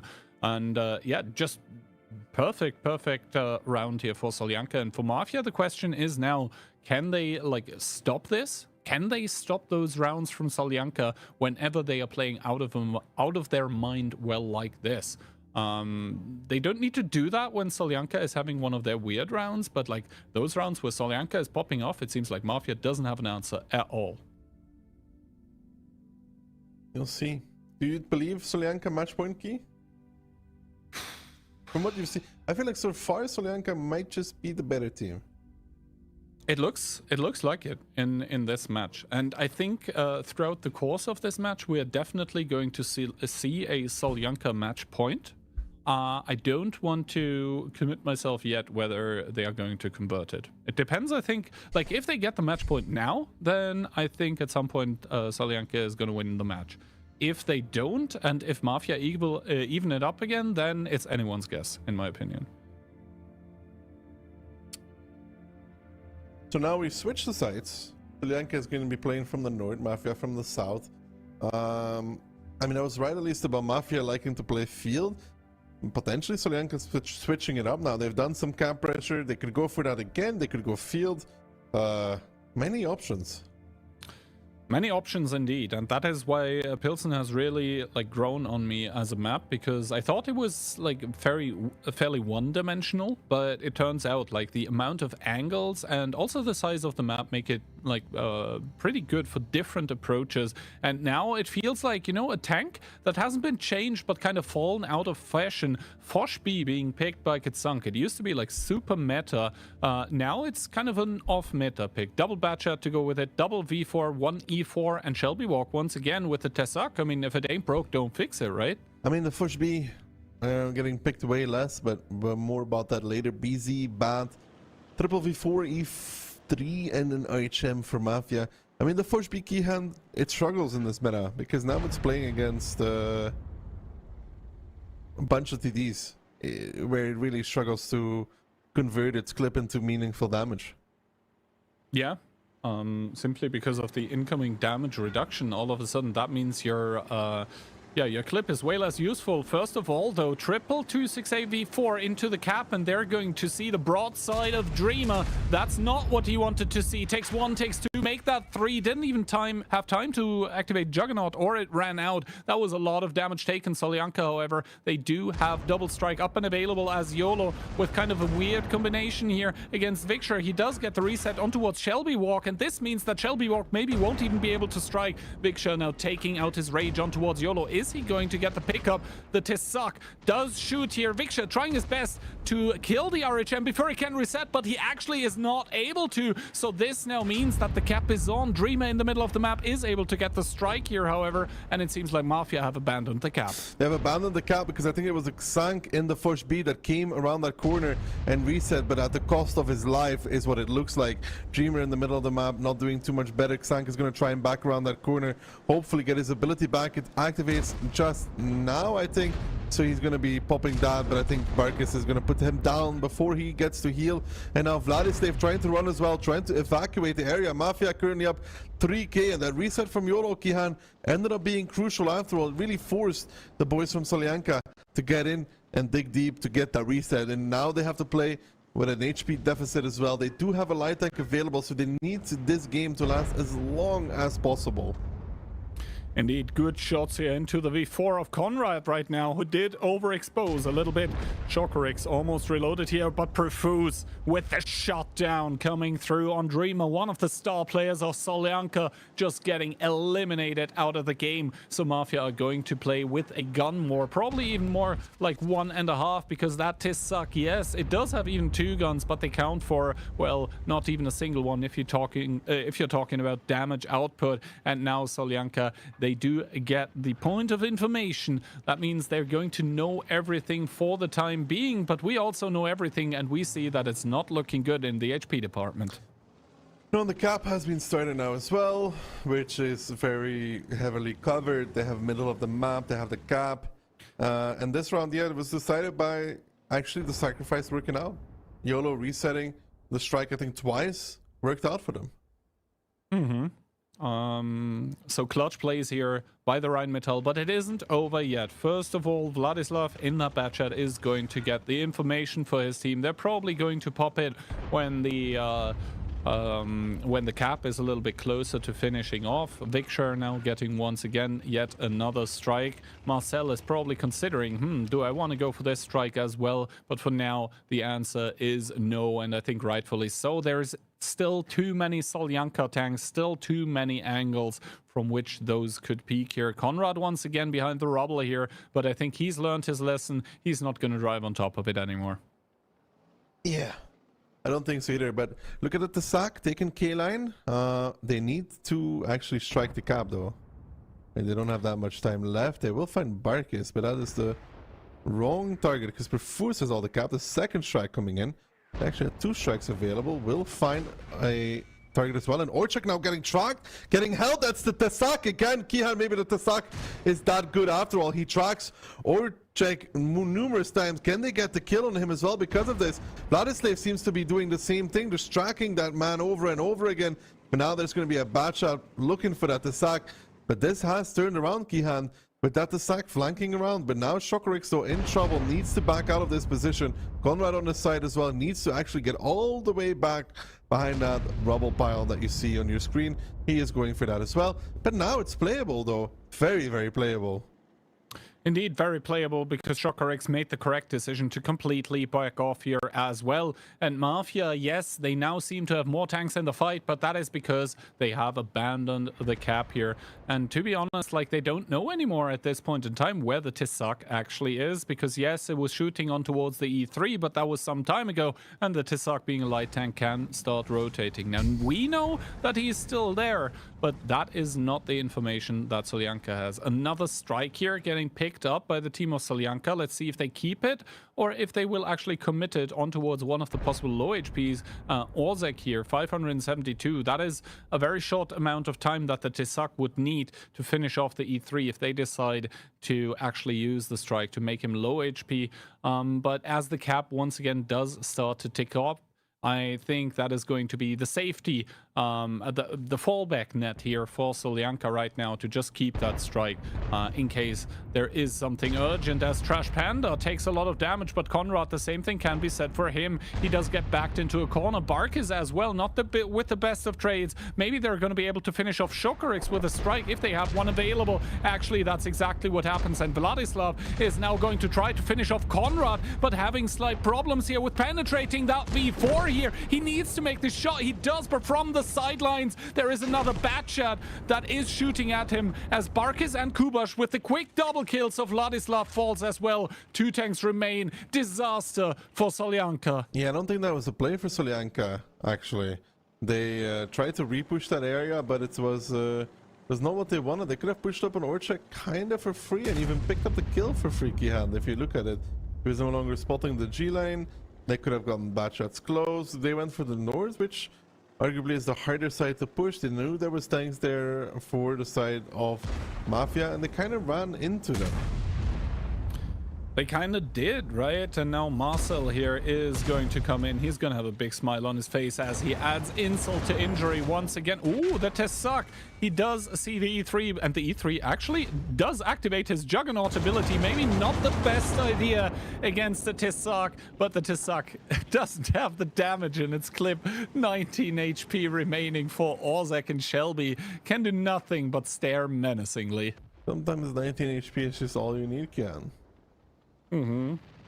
It's 18 more than you need, actually. See, exactly. With one, he does stay alive, but now Shelby here with the pickup. So he's gonna secure one more kill. But you know who's gonna secure the round? Well, that's the team of Mafia here, who are once again going to equalize the scoreline. It's gonna be 2-2. Yeah, and in this round, I mean, the cap working really well for Mafia. They get the resets needed. Got a lot of damage on that V4, trying to take the mid-strike as well, and Solyanka not really that prepared for the cap. In a different world, I think Victor runs into YOLO, because he was checking for the light on zero line, and stops him from resetting. But in this world, YOLO got the resets. And that was absolutely terrifying for Solyanka, who then needed to commit in more to get those resets than they possibly ever wanted. Mafia once again tapping that cap and starting that siren off, of which Solyanka have probably had quite enough at this point in time. The Tesak does start to come in, gets the resets on both of the tanks, but he should probably get shut down for this attempt here. The Batchat with the high roll, but not enough here. 2 HP remaining, and Kubash to close it out. Once again, score is all even. Mafia managed to come back once again. No, I'm not sure anymore. Me either. So I did say that I think at some point during the match, Solyanka are going to get towards a match point, but whether they're able to gonna be converting it, that's a different story. But yeah, Mafia. I mean, they did sacrifice the RHM, as you said, and you also said you're not a big fan of those sacrificial plays, but No. I think the RHM just got about everything that he could from In that there. scenario, Like, it worked out, though. In that scenario, it did work out. But in general, I'm not a fan of it. yeah. I mean, perfect play by YOLO there, and I think it is what enabled his team to win the round. I mean, it wasn't comfortable, but they did. So yeah, and on the other side, I mean, Dreamer getting completely caught off guard with that V4, 0 damage, and it's actually very rare that we do see a tank with 0 damage in the OLS. And yeah, Vikshar, I mean, he was trying to put his team on his back and carrying them home, but even 5.6k damage, not enough. Maybe next time we should do 7k at the end. Yeah, maybe next time 7. And if that's not enough, just do 8k, Then you know? if not 8, then 9, and then not even 10. Exactly. You see how it goes. But yeah, that is the first 2 maps done and dusted. Talking about dust coming up, El Halouf is the map we are going to... what do you expect? Just 2 teams wanting to brawl every single round? Or are we going to see more kind of tactical approaches with trying to play offside, not taking the strikes? I am definitely imagining a quick fight between these two. I don't know. I mean, okay, maybe Mafia may try some shenanigans once, but I don't think Solyanka will. Let's wait and see here. El Halouf has shown to be a map that, like, I think all the times that teams were not playing for the Northwest, I think every single time so far in the OLS, that team won, right? So I cannot think of a round where a team was playing offside and lost right now, from the top of my head. No. So far, I don't think. But we haven't had that many offside rounds, though. Which should make it easier to remember if someone completely fails doing that. But yeah, no, I cannot think of any. I think right now offside plays are having, if not 100, then at least a very high win rate percentage. So they seem to be okay, but they only work with the thought in mind that the opposing team doesn't realize what's happening until it's too late. So the key there is to just, keep that information from the opposing team as long as possible. And we did even see it win, generate wins against teams that were playing even with light tank. And there was some bad shots that then even caught the light tank off guard. So yeah, let's see. Moving into El Halouf, what exactly is gonna happen? Once again, I would love to see a Kranbang here. I think maybe beside Westfield, El Halouf is the one map where a Kranbang, in the grand scope of things, may make broad sense. But it seems like today is not gonna be the day. Instead, Solyanka, if that lineup stays... okay, the version 5 is now gone, but that is still double Grilla, double Bliskavitza, 1 Batcha, 1 BZ75, and an RHM. That certainly is not a standard play. No, definitely not. Mafia in return, though. Triple BZ, IS7, CS, STB, then a Bliska. I hope for Solyanka somebody's going outside. I mean, they do have the RHM, which could be doing that, and maybe the double Grilla is just there to, super heavily punish the cross. Actually, let's see where they're going. Shelby Walk and Vikshar also making their way down. And the thing is, Mafia are not going to get a point of information. They do not have a light tank, so they don't have any way to plane that, actually. And let's see, are the guerrillas gonna connect? No. So... Why were the guerrillas there? I thought they would drive... Do you see the double rocks below them? I thought they were gonna drive down there, but... Yeah. I don't know. I think Mafia are as confused as we are. They, first of all, are going to take an artillery strike as Trash Panda and Shockryx are going to drive in towards the cap. So currently 1 tank capping, but currently almost 2 strikes in possession of Mafia. So that is a lot of tools that they actually have to, you know, reset that strike when it actually becomes active. Conrad obviously knows better than to peek right now because it doesn't know what's waiting, and what's waiting is essentially 2k alpha with those 2 guerrillas together with all the tanks that are at the bottom. Let's see how well Conrad actually does here. He doesn't even get spotted as of now. I was hyping for nothing. Hyping for nothing indeed, but look at the BZ and Bliskavica, they're re-pushing Conrad, and Conrad actually realizing this is going to back off again, and you look at the orange blob of Mafia, they're like, yeah, we know what you're doing. They're coming back with the whole team. Vladislav, however, will get the information that will make them back off immediately yet again before they get repushed here. So, interesting mind games between these two. The correct decisions being made by Solyanka in this regard, but they're looking against 4 airstrikes sometime soon. Yeah, because while all of this is ongoing, while the mind games keep on gaming, Mafia is just going to collect strike after strike after strike after strike up until they have 7. And 7 times 400 is a lot, last time I checked. So that's not going to be comfortable for anyone 4? Receiving that. Huh? 7 times 4, what is that? 28, so 2800. Just make it sure again. I mean... Math on stream, not even once. I did it now, I'm not going to try again. Anyway, Kubaj is now going to drive forward because obviously they do want to secure that strike here. He's going to exchange spots with Shockryx. Both of them don't really want to overextend. And so far, those guerrillas have not found any success against the BZ-75s. Kubaj is now going to start slowly getting that airstrike. Does second guess himself, does back up a little. Is going to reset the strike for now. 16 seconds on the cap, actually. And one of the strikes did miss here. So good positioning by Trash Panda and Dreamer here. The other strike does connect. That is almost a full reset. Marcel actually peeked out for that and takes a lot of damage to spot the cap. Minus 2.3. Victor has 1 more available. Doesn't connect on that one. But for Solyanka, actually, Kihan, a good trade. Hashtag worth is the attribute that a lot of people would probably attach towards that play. And I think Mafia, they know that they cannot do this again.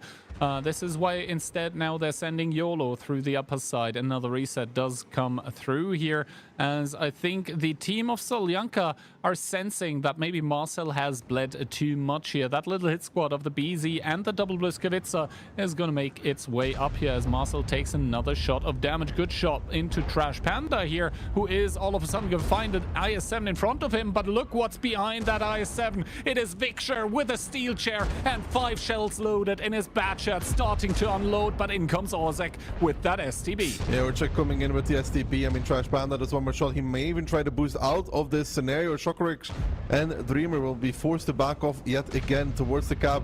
I think Trash Panda is down and out. Victor will have to continue running, and he is going to struggle as well to get out without taking too much damage. So far, so good. Takes 1 shot. He is going to drop off of that now. Another strike coming in towards these Blitzkas. Minus another 800, and look at the HP key, and even with all that damage on towards Marcel, they're down 5k. Yeah, and they have 12.5k remaining, but keep in mind basically 2.5k of that is on the guerrillas that realistically are not going to contribute anything. So round about 7.5, 8.5k damage, or rather HP right now that they have still on fighting tanks, but the RHM is still also very, very high in the HP department. And while normally that is a pretty good thing, right now it means that there is not a lot of meat, not a lot of beef anymore remaining on the Solyanka team that could actually tank. And now we do see the guerrillas and the RHMs being pulled to the fight, but that always or usually means that they're not going to be in the best of positions. Brawling face first into Howldown, BZ75s and Bliskavitsas. Once again, the matchup from the back lines is opening up one towards Kubash, but that means the CS is not far out and is going to drive onto him as well. Katsang, good shot here. I mean, they're doing a good job right now. They're trading even, but even trades are not enough right now. Dreamer definitely didn't trade even. I mean, Solyanka is now trying the desperation move of trying to push in and make something happen. The double gorilla just never had any impact in this battle. If they went straight down and shot the BZs on the crossing, they could have deleted half a BZ actually immediately, and that would have probably been more than that what they were able to put up throughout the rest of the game. So gimmick tactic here for Solyanka, not working, and not what we like to see from them. It's the second time they try something like this, and it's the second time it fails. Yeah, Solyanka once again falling apart with a tactic that they're probably not going to try again. I mean, they probably wouldn't have even if the tactic had succeeded. Those are kind of the, you know, I surprise the opponent once and then never use it again tactics. But in the end, Mafia, I think, with a very mature reaction to what Solyanka was doing, they were getting spotted, and then they were not finding anything on the corner. And you know, Mafia was like, all right, they're doing something weird. Calm down, guys. Don't use HP.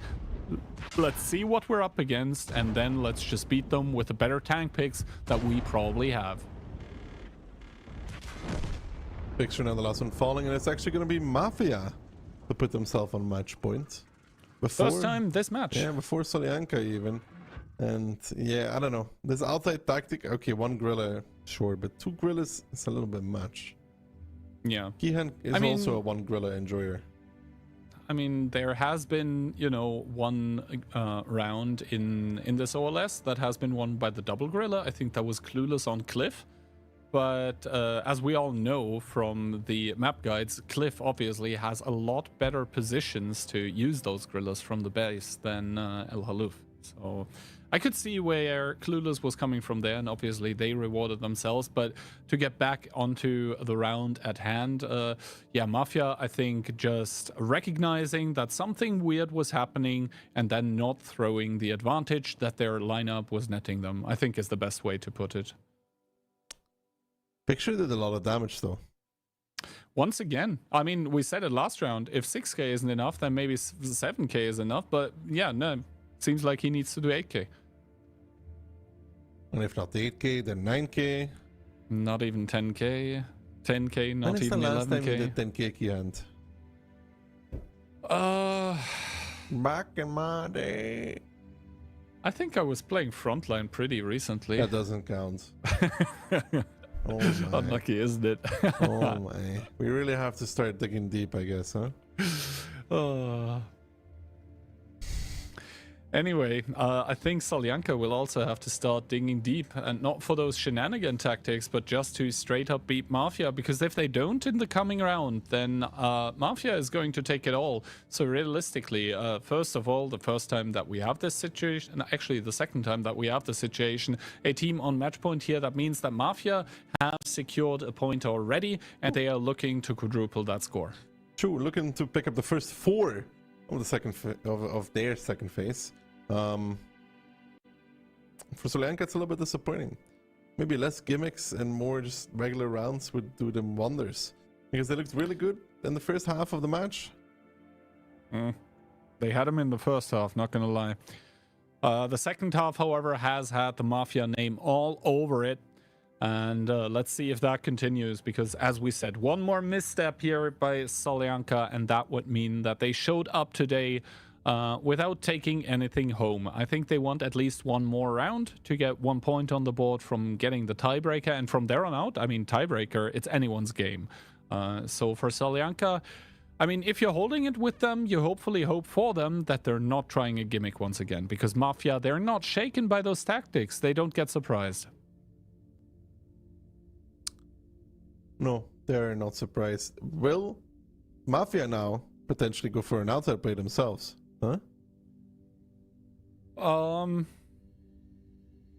I mean, they might, obviously, but I don't think there is the biggest of chances, because so far Mafia has been playing pretty bog standard. I don't mean this in a bad way. If you play standard and you play well, that is most of the time enough to win you the vast majority of matches if you just don't, you know, do mistakes a lot of the time.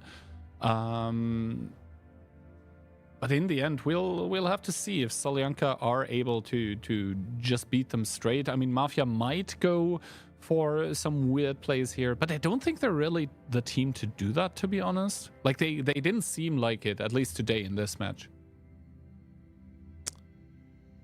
So far, doesn't seem like either team, although maybe Mafia, but they have a light. Solyanka, triple, Bliskovice, STB, CS, Bat, BZ. Yeah. And for Mafia, we do see double 60 TP, double I7, double bat, Rheinmetall.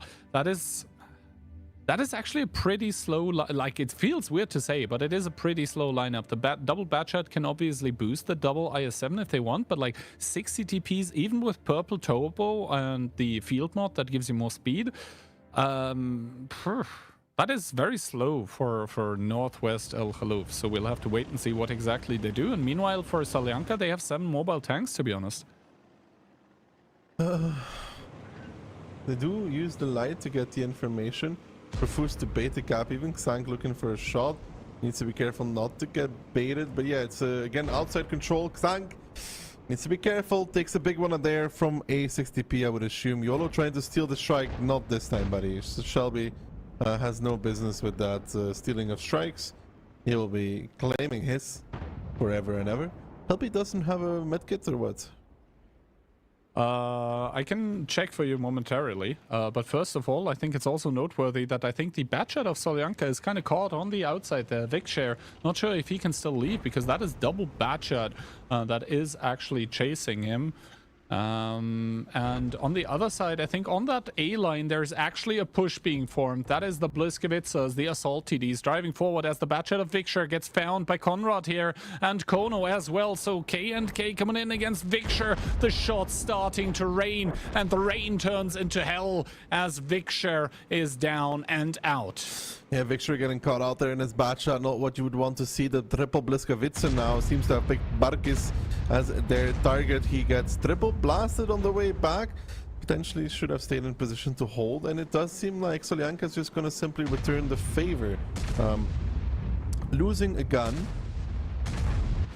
Ooh, bounce by Shokorix coming out, so Vladislav is going to have to turn around. By the way, the CS63 of Mafia doesn't have the medkit, as you said, actually of Solyanka, but first of all, that gets sunk. STB1 is down towards 126 now, starting to drive in. Is Marcel going to turn in time? Let's see if the STB makes it away. He does not. Marcel to shut it down, and all of a sudden, Mafia once again with the HP advantage here, and the gun advantage as well. Still double strike available for Solyanka, though. Don't count that out just yet. It is 2k HP and a gun.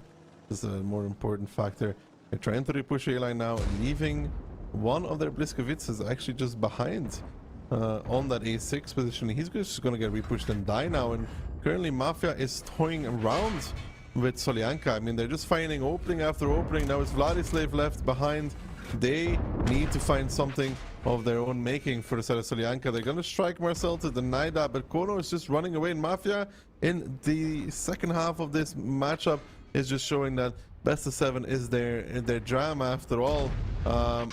Good damage being dealt by Solyanka, but with only 3 tanks left standing, Kihan, Mafia seem to have done more than enough to take not just 1 point, but 4.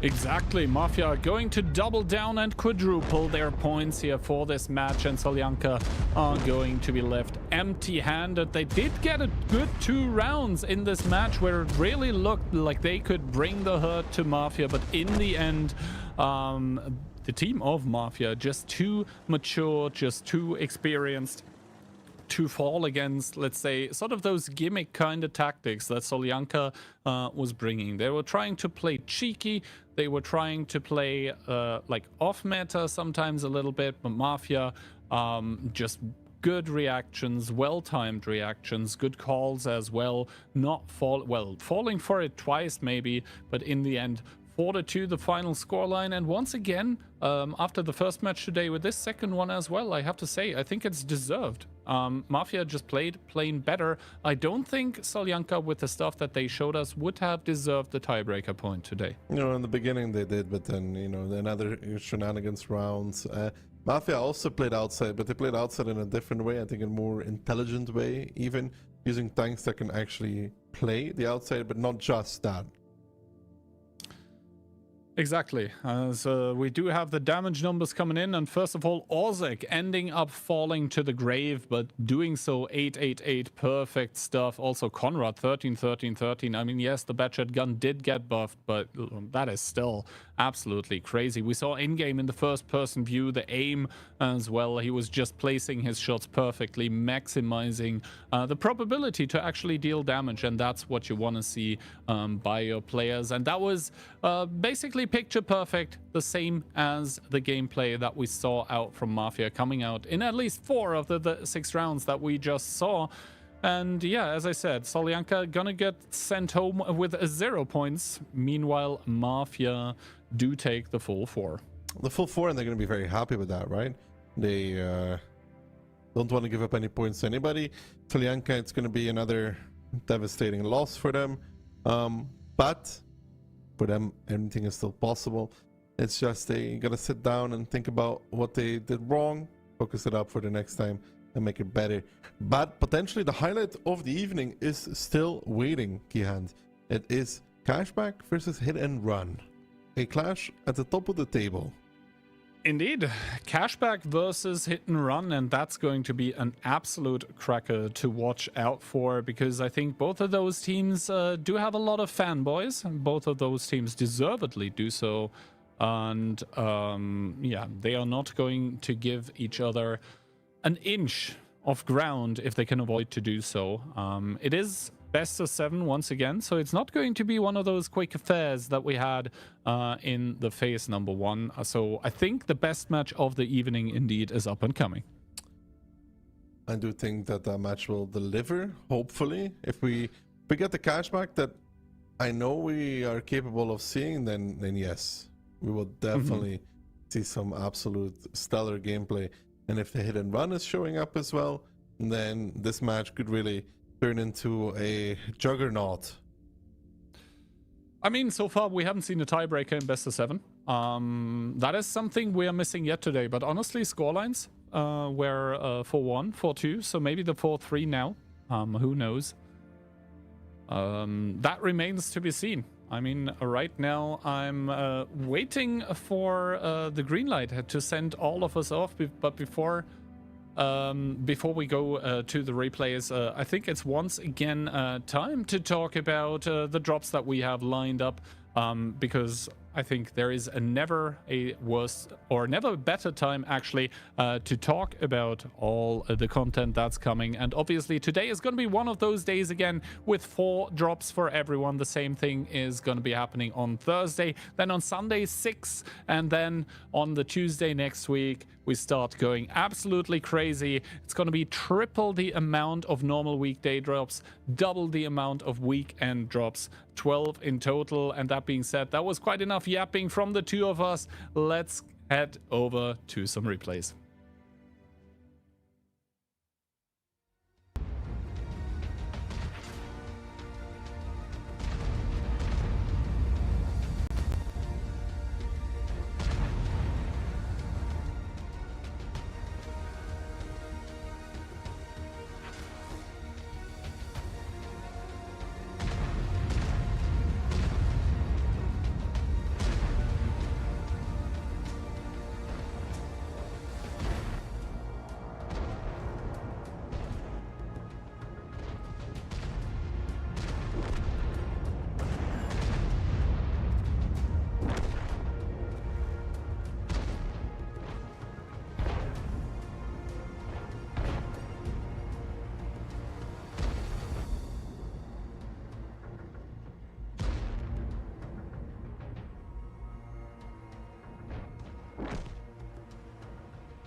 What's happened? You. Let's move out. Ready to fire. Kaboom! Let's destroy this lunatic.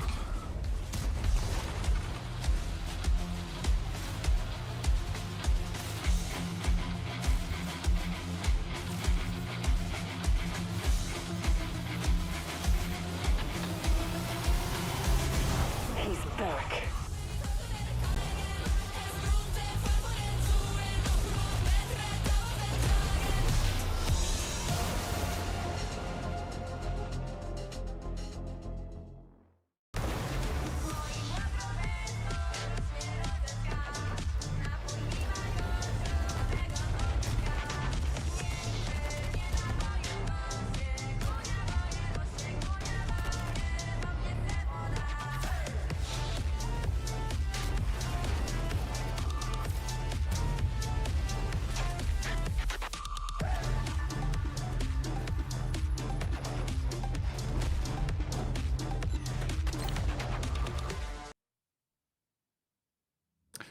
And there it is. You just saw it, guys. The Grom Marathon is going to start 2 days from now. So that's your chance to get a Tier 8 premium Polish tank destroyer for free just by playing. And the trailer just before that, you can get this beautiful man as a commander in-game right now. Ducky trying to take on Hans von 5, of course. Okay, let's make it sure. You told me to get 5, so I got sure 5. You should have gotten 5 out of your own kindness, though. Well, let's be real. My account is probably not understocked in the gold department, but I would have gotten 5 regardless, of course. Kian's account is one of the most wealthy ones I've ever seen in my life. I am literally smog in game. Yes. I'm sitting on my resources. Overflowing. The only thing bigger than Kihan's economy is his bank account. I wish, man. I wish. Anyway, we have 2 teams that are probably looking to stock up those bank accounts with the OLS prize pool as well. The pretty fitting name of Cashback against Hit and Run, and that is going to be probably the match of the day here. In between both of those, obviously, Cashback here with the Barbarian right at the front of the pack here. There are probably going to be a lot of emotes right now in the chat, and rightfully so, because this team has been performing very, very well, especially with a Liberty in their light tank that has just been getting jump upon jump onto the enemy light tanks most of the time, only though, because this team of Hit and Run there, they are no slouches by themselves. So there were kind of a few questions at the start of the OLS how good they were still, but here we are, and once again there are Hit and Run, and they're kind of the favorites to take it all together with Cashback as well. Rishak is back. Yeah, I mean, Richard is back, and Hit and Run seem to be kind of, promising. That being said, community prediction, huge advantage right now for Cashback. To be honest, I'm not sure if I'm that sided. I don't think it's that one-sided either. I also went with Cashback, but giving Hit and Run only 28%, bit under the mark, IMO. If anything, at max, I think it's like 60-40 for Cashback. Realistically, it's 50-50. Yep, and there we have him, the Barbarian. KD of 1.4, which is not too bad. I mean, average damage, yeah, okay, 2,833 pen rate, however, 86%. So when that man fires, he's almost sure to deal damage. And on the other side, call me Piotr with the same KD, a bit more average damage and even higher pen rate. And considering he's very, very often playing Batshot, that means something. Yeah. And especially on a tank like Batshot, you want to hit all your shots. It's very important.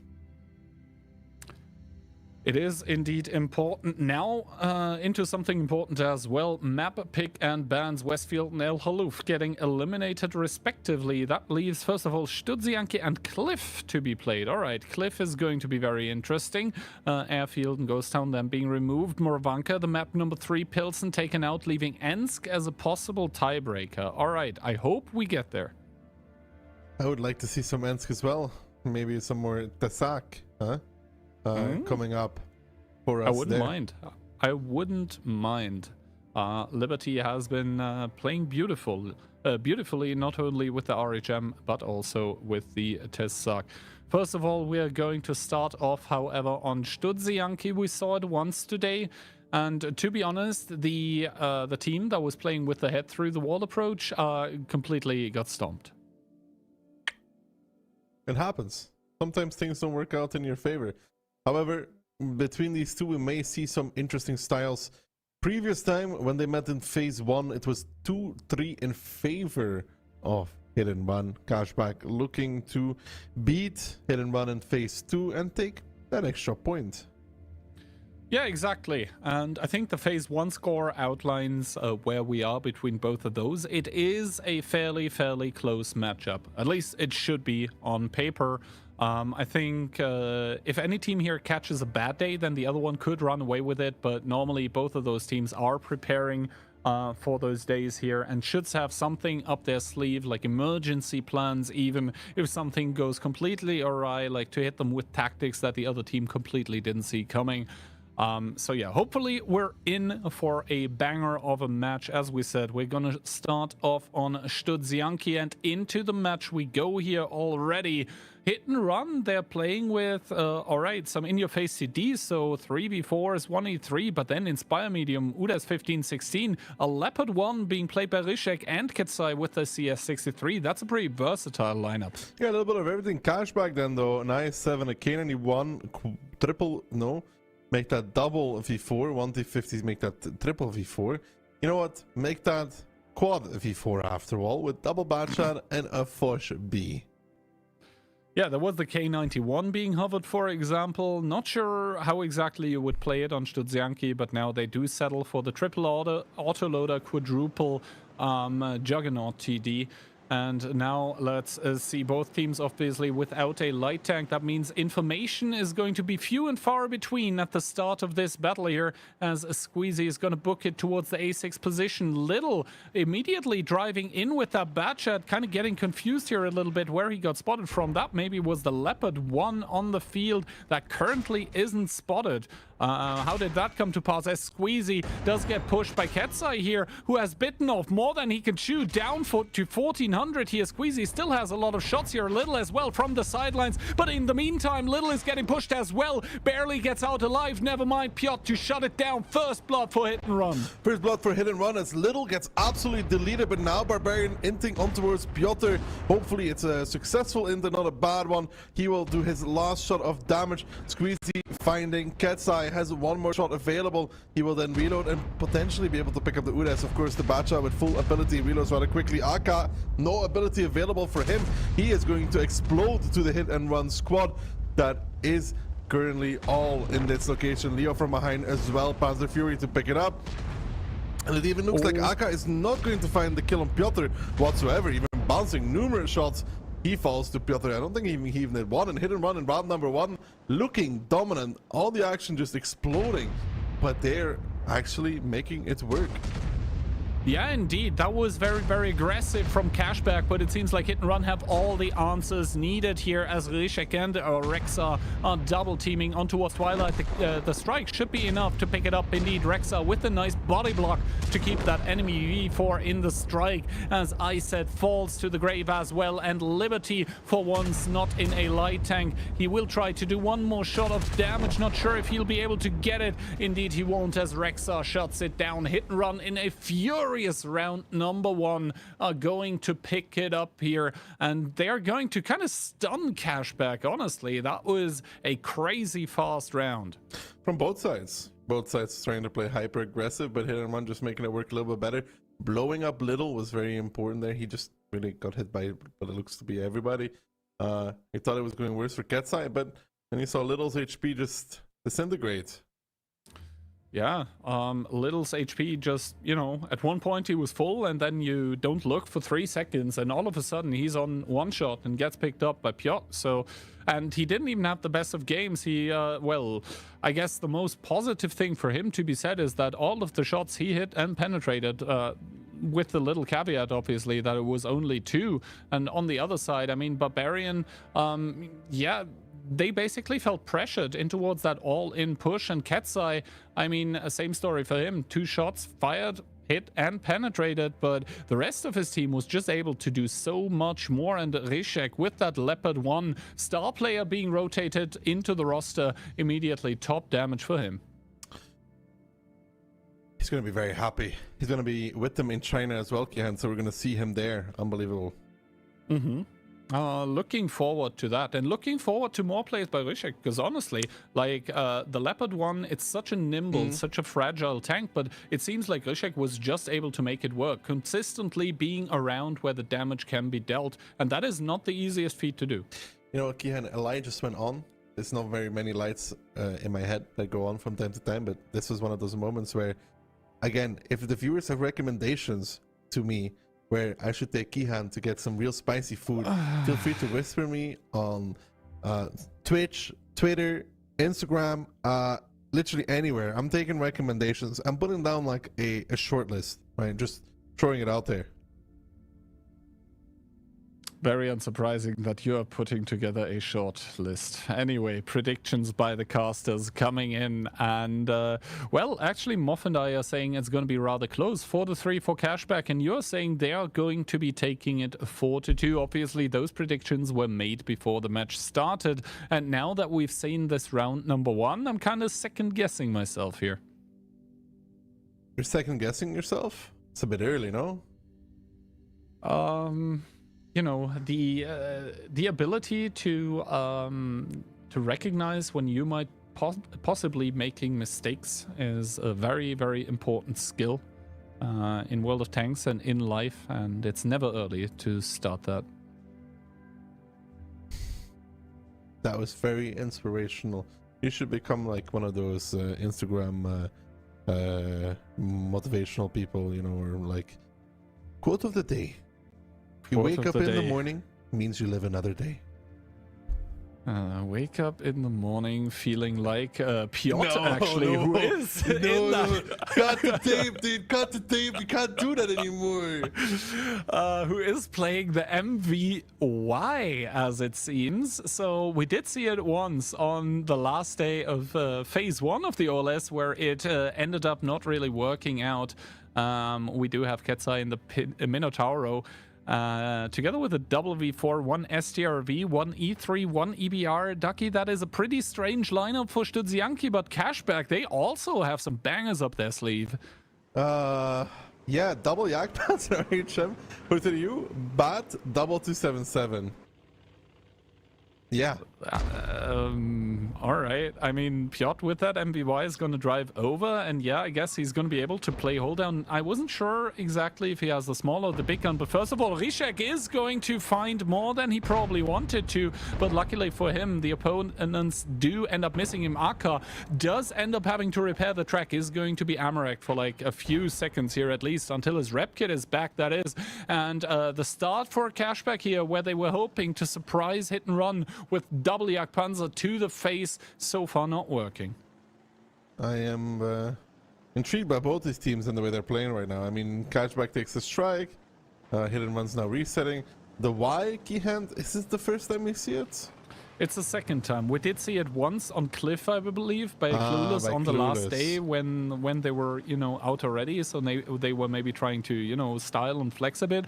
But this is definitely an MVY that is part of the tactic and meant to be there for a reason. And right now, I mean, he's hold down and, you know, nothing really close that can push him, and it being a tier 10 heavy tank, I mean 3,310 HP, that needs double bad to be able to dig him out, but you know, Cashback only has one, so it would take a considerable amount of time for him to actually die. We do see he doesn't have a med kit, but so far didn't take any shots, so it doesn't matter. Currently though, I would say I kind of favor Cashback a little bit. EBR is going to struggle to get openings in this, and I just don't really like the STRV as a pick. I don't. And Minotauro, Katsai is not going to like his pick of the Minotauro either right now because, well, his cupolas do get penetrated by Barbarian in the 277. Twilight not able to hit the cupola as of now, but obviously 420 Blaze It is going to be the motto of the Jagdpanzer with that crazy amount of heat pen that doesn't even autobounce anywhere really. So yeah, Katsai needs to play a very careful game of World of Tanks here. Can we get peeked by anywhere else? I don't think so, right? He's pretty chill right now. Although, if somebody was to take... Liberty gets a shot as well. If somebody was to take a5, he's in a crucial and devastating crossfire. Oh, yeah, Liberty with a second shot and doubled up with the artillery strike. Obviously, that Minotauro doesn't look to be in the best of positions as of now. And Aka, he was the one striking him. He's going to take the second one. He could reduce Katsai down towards 1100. Let's see if it does. Piotr coming close in that MBY right now as Rishek on the other side, desperate to make a play here. Squeezy unable to put a shot in, but that STRV is a long way out as we do see a battle erupting on the other side as well. Aka getting pushed by Rexar, T-Sec, as well as Pan's Fury, but so far so good for him. He's buying a lot of time for Barbarian and Twilight to push. This is an all-out commitment, and this time Cashback seems to have the upper hand. Aka might even get one more shot in. No, not the case today. It's going to be Rexar to finish it off. Liberty now in a bit of trouble against Piotr, though, in that M5Y. We can play around the corner, but the real fight is in the factory as another tank gets deleted. This time it's T-Sec in the E3 that stands no chance, and then Katsai in the Mino was already low HP, and here comes the bad shot from behind with the 430U to clean up Panzer Fury in the 264. Now going on to the next one, which is Rexar in the 264, and now you can see though the EBR is struggling in this kind of battle again. Combat ability not the greatest for the EBR. He will find the kill on Little, but is that going to be enough as Rexar should fall in this scenario? Barbarian's getting on this side and will pick up the kill. That leaves 5 tanks left standing for Cashback. Liberty playing Ring Around the Rosie with Piotr for the rest of his life. He's never gonna get to shoot that ever, but he can try. I mean, yeah, Liberty just doing a very good job of duking Piotr, and at some point in time, maybe Piotr even gets a shot, but look who is on the approach. It is Twilight, and he has a 17 centimeter shell loaded in that Jagdpanzer, and Piotr is like, nah, bro. Nah, I don't want to commit to this. And here Monster with the ability active, but he's going to be playing against a 430U, and if that one loads AP, currently Squeezy shooting heat, but even with AP, he could just overmatch the lower plate. Actually, Rishek does manage to take down one of the Jagdpanzers on the Cashback team, so all of a sudden we're only playing 3 versus 4, but Liberty were there once again above 5k damage, but Piotr somehow seems to have made his way out of the situation. All of a sudden this seems playable. Hit and run with the HP advantage currently. Monster playing hold down against Squeezy. This is becoming close, Taki. Becoming very close, and I think Squeezy did not expect Monster to actually run away. But now they have to be careful from the side of Cashback because they're down on HP. Barbarian doesn't really have the ability to face up against this Y either, and the Y pocket pick working out. Barbarian's dead to the small gun of the Y. Piotr is going to reload and just shut him down. Squeezy's trying to get in there and do something, and sure, Barbarian makes that man a one-shot. But now, though, it's the big issue that I said is one shot in the Jagdpanzer for the SRV with ability, 2 shots for the M5Y. He needs a Squeezy in this battle, and he needs him quickly. And Squeezy knows that, of course. We see him driving through the eastern part of the map, but Monster is going to relocate as well. That STRV actually with backwards 45 kph, but if you mount a turbo or have the field mod, that is obviously quicker. So basically a medium tank right now with that STRV regarding how quickly it is to flank. And the thing is also Monster as well as Rishek are not a one-shot, even for the big gun of the Jagdpanzer. And Rishek up there, he's trying to take the artillery strike, and I think he might even succeed. Squeezy needs to be careful, obviously, against Piotr. That seems to peak and does track only against the 430U, but that should be enough time for Rishek to just fade away and run to the bushes, run to hide. They do know where the Jagdpanzer is. They do know where the 430U is as well. So Monster is going to take the artillery strike. One more was put on towards I said, and that should probably seal the fate of the Jagdpanzer. And at that point in time, I don't think the 430U that just took another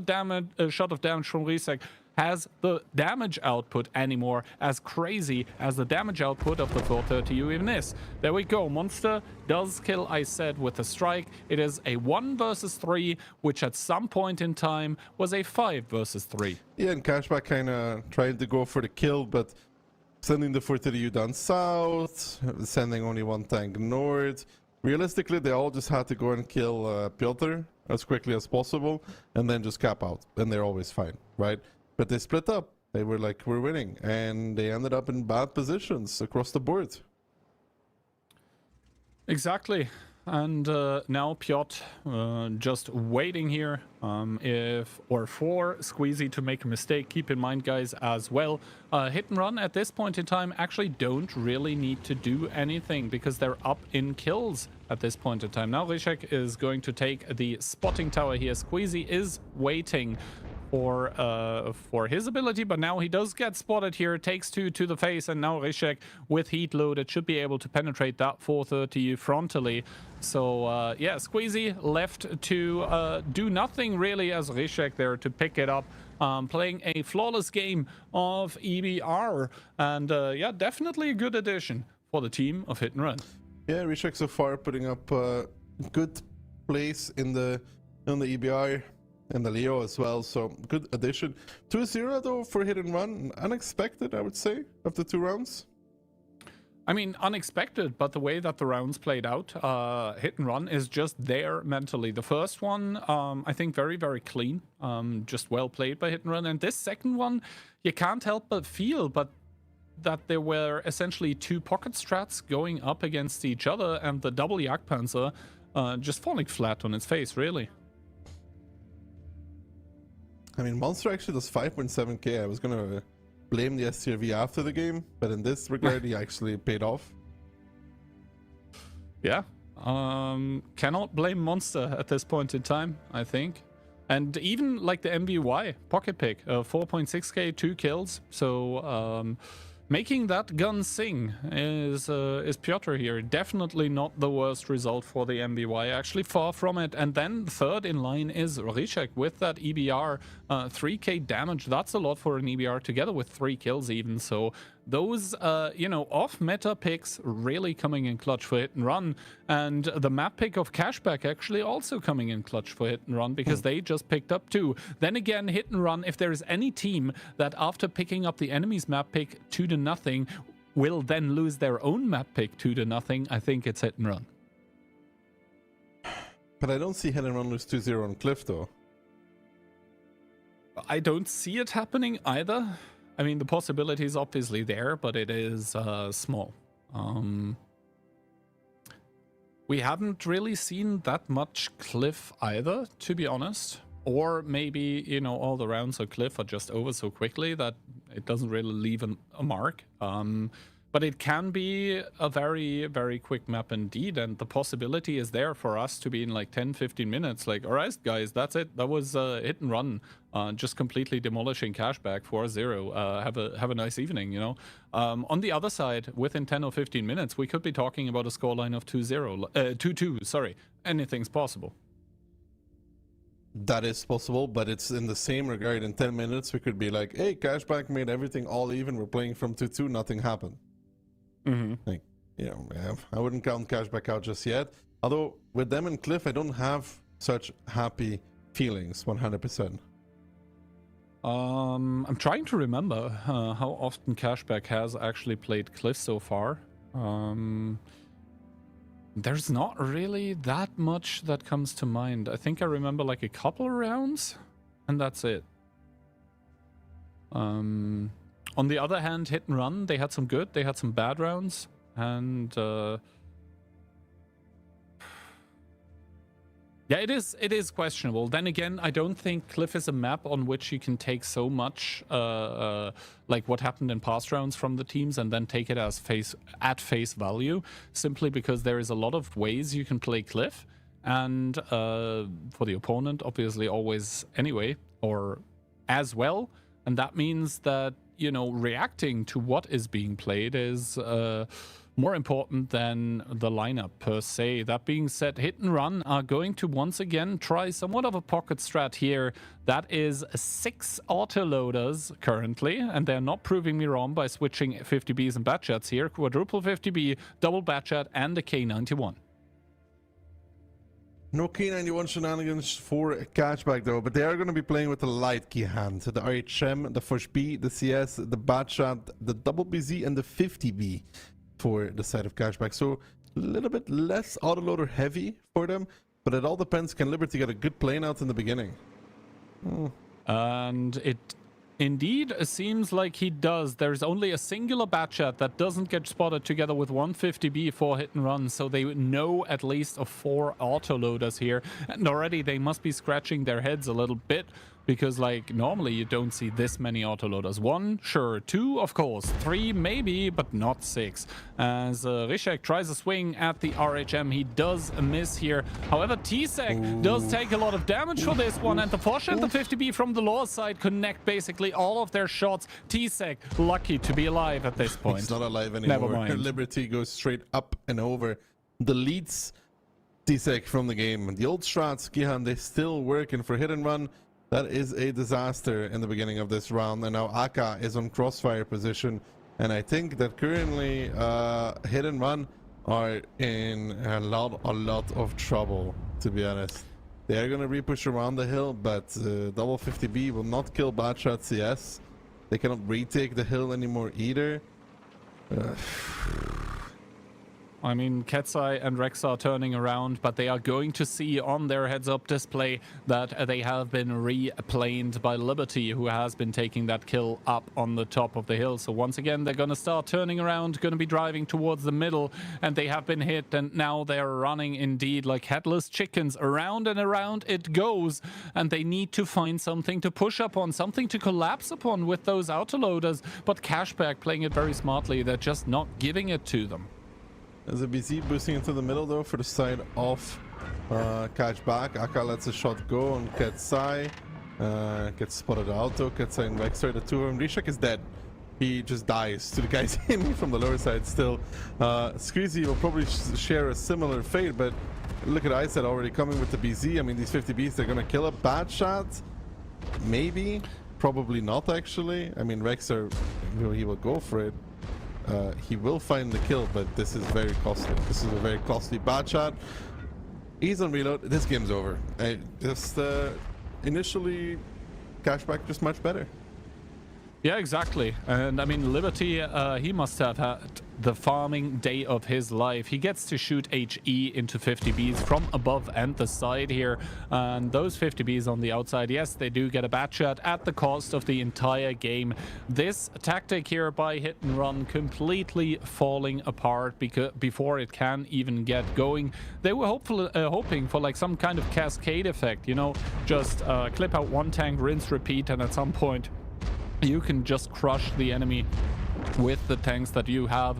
And when we can already see Monster there, damage control at this point in time from him. He actually has a dead like commander. I'll check out if he doesn't have a med kit, but How yeah, would he's he have a dead commander on full HP count? It is showing. Never mind, his commander seems to be alive. How would you, your crew member can indeed die without you receiving damage, but that is super rare.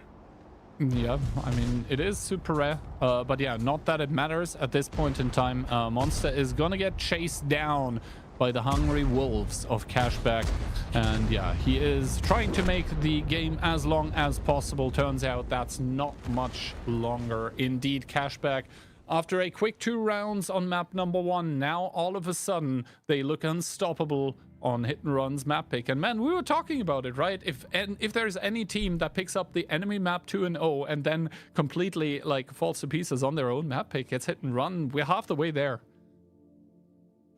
This is indeed pretty good for Cashback, especially winning a round like this, right? It was so easy for them. I mean, they had such good initial positions. It's like, well. The good old aim from everybody on the lower side and shoot somebody going up the hill. that has also founded your favorite map guide made by Keyhands, where he teaches MV players to sit in the base. Very cool. Thanks, Keyhand. Round of applause in the chat. You know, sometimes just playing the basics and playing them well is going to net you the round. And exactly, Cashback, who listened to me, do get the victory. Go figure. How much? I mean, Little does 5k. Good for him. Tisek does 0. Rishik does 1 shot. I mean, there's not much that hit and run could do in this. Yeah, no, I don't think shooting well would have saved the hit and run players here. It was just that whatever they were trying to achieve, they didn't get close. 7-1, the scoreline regarding tanks. And to be honest, this match was almost over, or not the match, but the round was almost over before it began, kind of. That's what it felt like. Hit and run picked the brawl lineup, but they never got to actually brawl, you know? Mm-hmm. They were looking for a fight, but the fight never came. By the time they were able to engage on something, there's 2 tanks dead. That usually doesn't go that well. Yeah, no. I think well reacted by Cashback, and it all comes off of a plane at the start by Liberty, right? He does get the information like, hey, something is a foul in the enemy lineup. Like, I only just spotted autoloaders. So there is the possibility of more of those, and hit and run definitely is doing something weird. So we should, you know, maybe not do what we initially planned to do, but we need to adjust, guys, right now. And that was obviously the correct call. It got them the bat shot right at the start. And after that, from there on out, I mean, the double 50B on the outside got replaned once again by Liberty. Then they tried to engage into Batchat and CS with an RHM DPMing with HE in towards the 50Bs from above. So all was done perfectly by Cashback and hit and run. I mean, realistically, the only mistake they did was pick the wrong lineup and then get counted. So unlucky. Sometimes happens on Cliff. They should shake it off, like Kian's favorite artist would say, and just move it on. Exactly. Now, round number 2 on Cliff, and I do agree with you. Hit and run, they basically mentally have to set aside the round that just happened, because realistically, you try that, and if it works, good. If it doesn't, well, you were just ahead 2-0, so now you're still ahead, not by as much. The thing you need to focus on now is not lose the second round, and I think they are maybe done with weird tactics. Let's see. This actually looks more like a VOD 7 lineup than an Onslaught one by hit and run. Triple 50B, triple CS63, and an EBR of all things. Versus double TVP, Bliskavice, IHM, oh, they're switching. IHM, double TVP, BAT 277, BZ, and 60 TP. Okay. So I guess Rishek is gonna try to take the hill without dying this time in the EBR. That's one solution. Possibly. And for Cashback, man, double TVP plus bad shot. They are out for blood, you could say. As hit and run with the triple CS are gonna boost the triple 50B, and that's going to not really come as a surprise to Cashback, because yet again, all of those tanks are spotted, save that EBR who takes the 1-2 lane for completely free. So Crossfire is going to be available from that French light tank, but he doesn't really have a lot of DPM. The 50B is starting to come in. So far, a lot of damage on towards Liberty. That's going to be good on towards him. He's down towards a one-shot, but he doesn't get killed, so he will remain a nuisance for the time being in the side of hit and run, who are now starting to send the CS tanks up on towards the hill, but they're taking a lot of damage. This is what the TVPs are for, actually, but Barbarian might be too late. He is driving in, however, but ooh, Monster is going to bear the brunt of the damage down towards 800. Make that possibly even less. Isa turning around. Building it down towards a one-shot squeezy, trying to get in from behind. The 50B from Ketsa getting back in. Barbarian seems to be the target, but not before Monster bites that dust. And this EBR key hand, this little flank, it has done nothing, even with Liberty falling early. Rishek is finally getting into the fight, but is that little too late? The TVP is just doing its DPM over and over again, gets smashed by Panzer Fury. The Ram helps them a little bit, but I think so far so good for the side of Cashback. With those heavier tanks, with that 60 DP even, are able to bring it back. They're up HP, they need to find the engagement right now with Squeezy and the bad shot. They are doing that. T-Sec in the CS63 has nowhere to go, nowhere to hide. They're gonna pick up the 1-2 combination. One goes down, the second one to follow, and just like we said before, in a short period of about 6-7 minutes, Cashback has wiped away this 2-0 deficit and is going to equalize the score. Yeah, exactly. Hit and run. I mean, it feels weird to kind of sound like the person that's writing the script, even though I am. You know that, I know that, everybody knows that. But yeah, hit and run completely falling apart on a cliff here on their own map pick yet again. And Squeezy, man, in that bat chat, he must have had a monster of a game. He was able to completely clip out everywhere all the time whenever he needed to. I mean, he's probably going to fall to Rishek here, but not that it really matters. Rishek with the dead turret, or rather the broken turret. One more shot. Let's see who's going to out-reload who here, actually. Squeezy might be before Rishek here, but I said not to shut it down. Misses his shot. Not that it matters now. Rishek has one more attempt to kill Squeezy. He won't find it. It's going to be Squeezy, actually, to pick it up in return. And just like that, 2-2 after very, very quick cliff rounds. And Cashback is definitely going to be kicking himself now about to Janky number 2, because it could have been 3-1 for them. Instead, though, it's 2-2. Yeah, I mean, it said there 3-1 for a second, but yeah, the reality of the matter is 2-2 is the scoreline, and once again, hit and run take the enemy map and completely forfeit their own. Because honestly, I think forfeiting is, I mean, maybe not what they did, but it's what ended up happening, right? They tried to bring some, let's say, weird pocket strat, and Cashback not caught on the wrong foot at all. The first round was 7-1, this one is 7-3, but none of them were close. So, yeah, now you've watched 4 rounds. That I have indeed, yeah, that is correct. You know what I'm going to ask you? What I think's gonna happen? Yes. Yeah. So I think hit and run are playing weird. That doesn't answer the question, obviously, what's going to happen. And it's being made more difficult by the fact that we have Moravanka coming up. And Moravanka, I mean, it was played a lot by a lot of teams. But still, even though we are now in phase 2 of the OLS, I don't think there is like a definite meta that has settled yet. So it's hard to predict, in my opinion. Obviously, we're now down to a best of 3, essentially. And as we all know, in a best of 3, anything can happen, really. I think Hit and Run had 2 good rounds on Studzianki. One of them really hard fought, actually, the second one. And, like, the 2 ones on Cliff, come on, man. Like, Cashback wasn't even breaking a sweat. No, the cliffs were, I mean, the second cliff was closer, though. Closer, but not close, in my opinion. Close, but no cigar, I guess. No, but their things could have went different, who knows. But yeah, overall, I will say that I am very impressed by Cashback's return, right? I mean, being down to 0, winning the next 2 rounds in pretty convincing fashion, shaking it off really, really quickly. I guess now that we're down to the best of 3, the best thing for Hit and Run would be to stop with weird kind of tactics and just, you know, try to not play as experimental, I guess, is a word to use here. And for Cashback, honestly, they must be feeling on a hype train right now. Hit and Run now, that is something that we actually didn't mention, but they like those 277s on Moravanka, and it has to come to hurt them more often than not.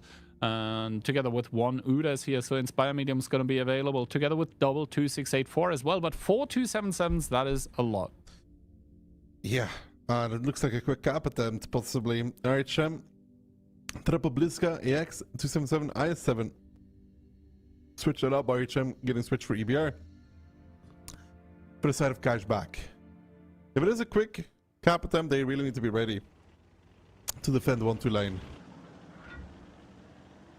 To be honest, that goes for either team. I could also see Cashback going for the cap with this lineup and Liberty maybe on the offside. First of all, Liberty with that EBR will be trying to get a lot of information. He doesn't see the 2684s yet. Now he does see both. Is he going to see the 277s? Yes, and Humpty Dumpty jumps over, but now he does get jumped actually by 277s with HE loaded. This is not the start to the battle that he wanted, but he actually eats 2 shots of the 268B4s without dying. Another HE shell lives on 8 HP, is going to make a getaway. The magic EBR wheels once again, and Pan's Fury might be paying the ultimate price as he does. Panzer Fury getting absolutely deleted in this battle. Cashback takes the fight straight to hit and run as well. They're not afraid of going for this fight. I said now a little bit of trouble as well. Skirmishes going across the map. Liberty indeed surviving on the mere one shot. Now Squeezy picks up Richek. I said still surviving, trying to get back behind those buildings. Piotr now the next one, and still they haven't found I said in the IS-7. Twilight and Aka banging up on Ket's side. That's another tank down for the side of hit and run. Finally, I said falls, which is only the first gun to get removed for the side of Cashback. Barbarian getting rammed, getting pinned, and getting violated by Piotr and Tisek in a 3-away crossfire. Little tries to help him out, but Cashback and hit and run 5v4, but EBR not really that impactful in this scenario. Can Cashback actually excel when they need it, which is right now? Rexar is the target. They do find him, and now with 4 tanks left standing, 5 tanks actually for Cashback versus the mere 3 from hit and run. Monster and Udas forced to push in, but can he really make a difference? I mean, can he? It remains to be seen. T-Sec trading it out with Aka here right now. Those trades are going to go the V4's favor, but now look, the strike is going to get in and it's going to nuke Piotr and T-Sec, who gets picked up by Twilight, and now Little coming in with the Bliskovica against T-Sec's V4 here. Actually, Bounce coming out from Little with the Bliska, so the V4 now is going to survive, but he needs 2 shots for the Bliskovica. Meanwhile, this one only needing 1, and he does indeed connect it. Monster is going to pick up Twilight, but he's going to play 1 versus 4. His whereabouts are known and his HP are probably nowhere to be found. The strike is going to actually take it before Liberty. I think there was a shot coming in as well, and Cashback just like that, 0-2 down, now up 3-2. Almost a full remontada, except for hit and run wasn't on match point, and yet Cashback not afraid of taking an early fight. Panzer Fury felt that they were not afraid. He almost didn't participate in the battle. Liberty surviving on 8 HP. Yeah, it's important. I don't think he did that much in this fight though, but it's a nuisance nonetheless and can be impactful in a very late game scenario. But in about a good 10 minutes, Cashback went from 0-2 to 3-2. From 0 to hero almost, and we do see that Liberty wasn't that impactful in the EBR, but he is going to be, as you said, a nuisance. He's going to be completely annoying, just completely like over the time, always turning the turrets around, providing possibilities, and realistically, him surviving actually puts hit and run on a timer, because in any like stale or stalemate scenario actually, this means that the EBR in the long run should be winning the engagement for his team. And I think this is why Hit and Run kept pressing like the issue, because they knew like, hey, we cannot let this game calm down. We cannot let the EBR get into the fight and contribute, because he has 8 HP, but that's all he needs realistically. I like to trap up Bliska a little bit more for this fight than the Quad 277 though. Just because, you know, the damage reduction, the big alpha, they're hard to kill, they're fast, they're annoying, you gotta aim. 277 kind of get chewed through by the Bliskas. That as well. Like Hit and Run, they do really favor their 277s on Muravanka.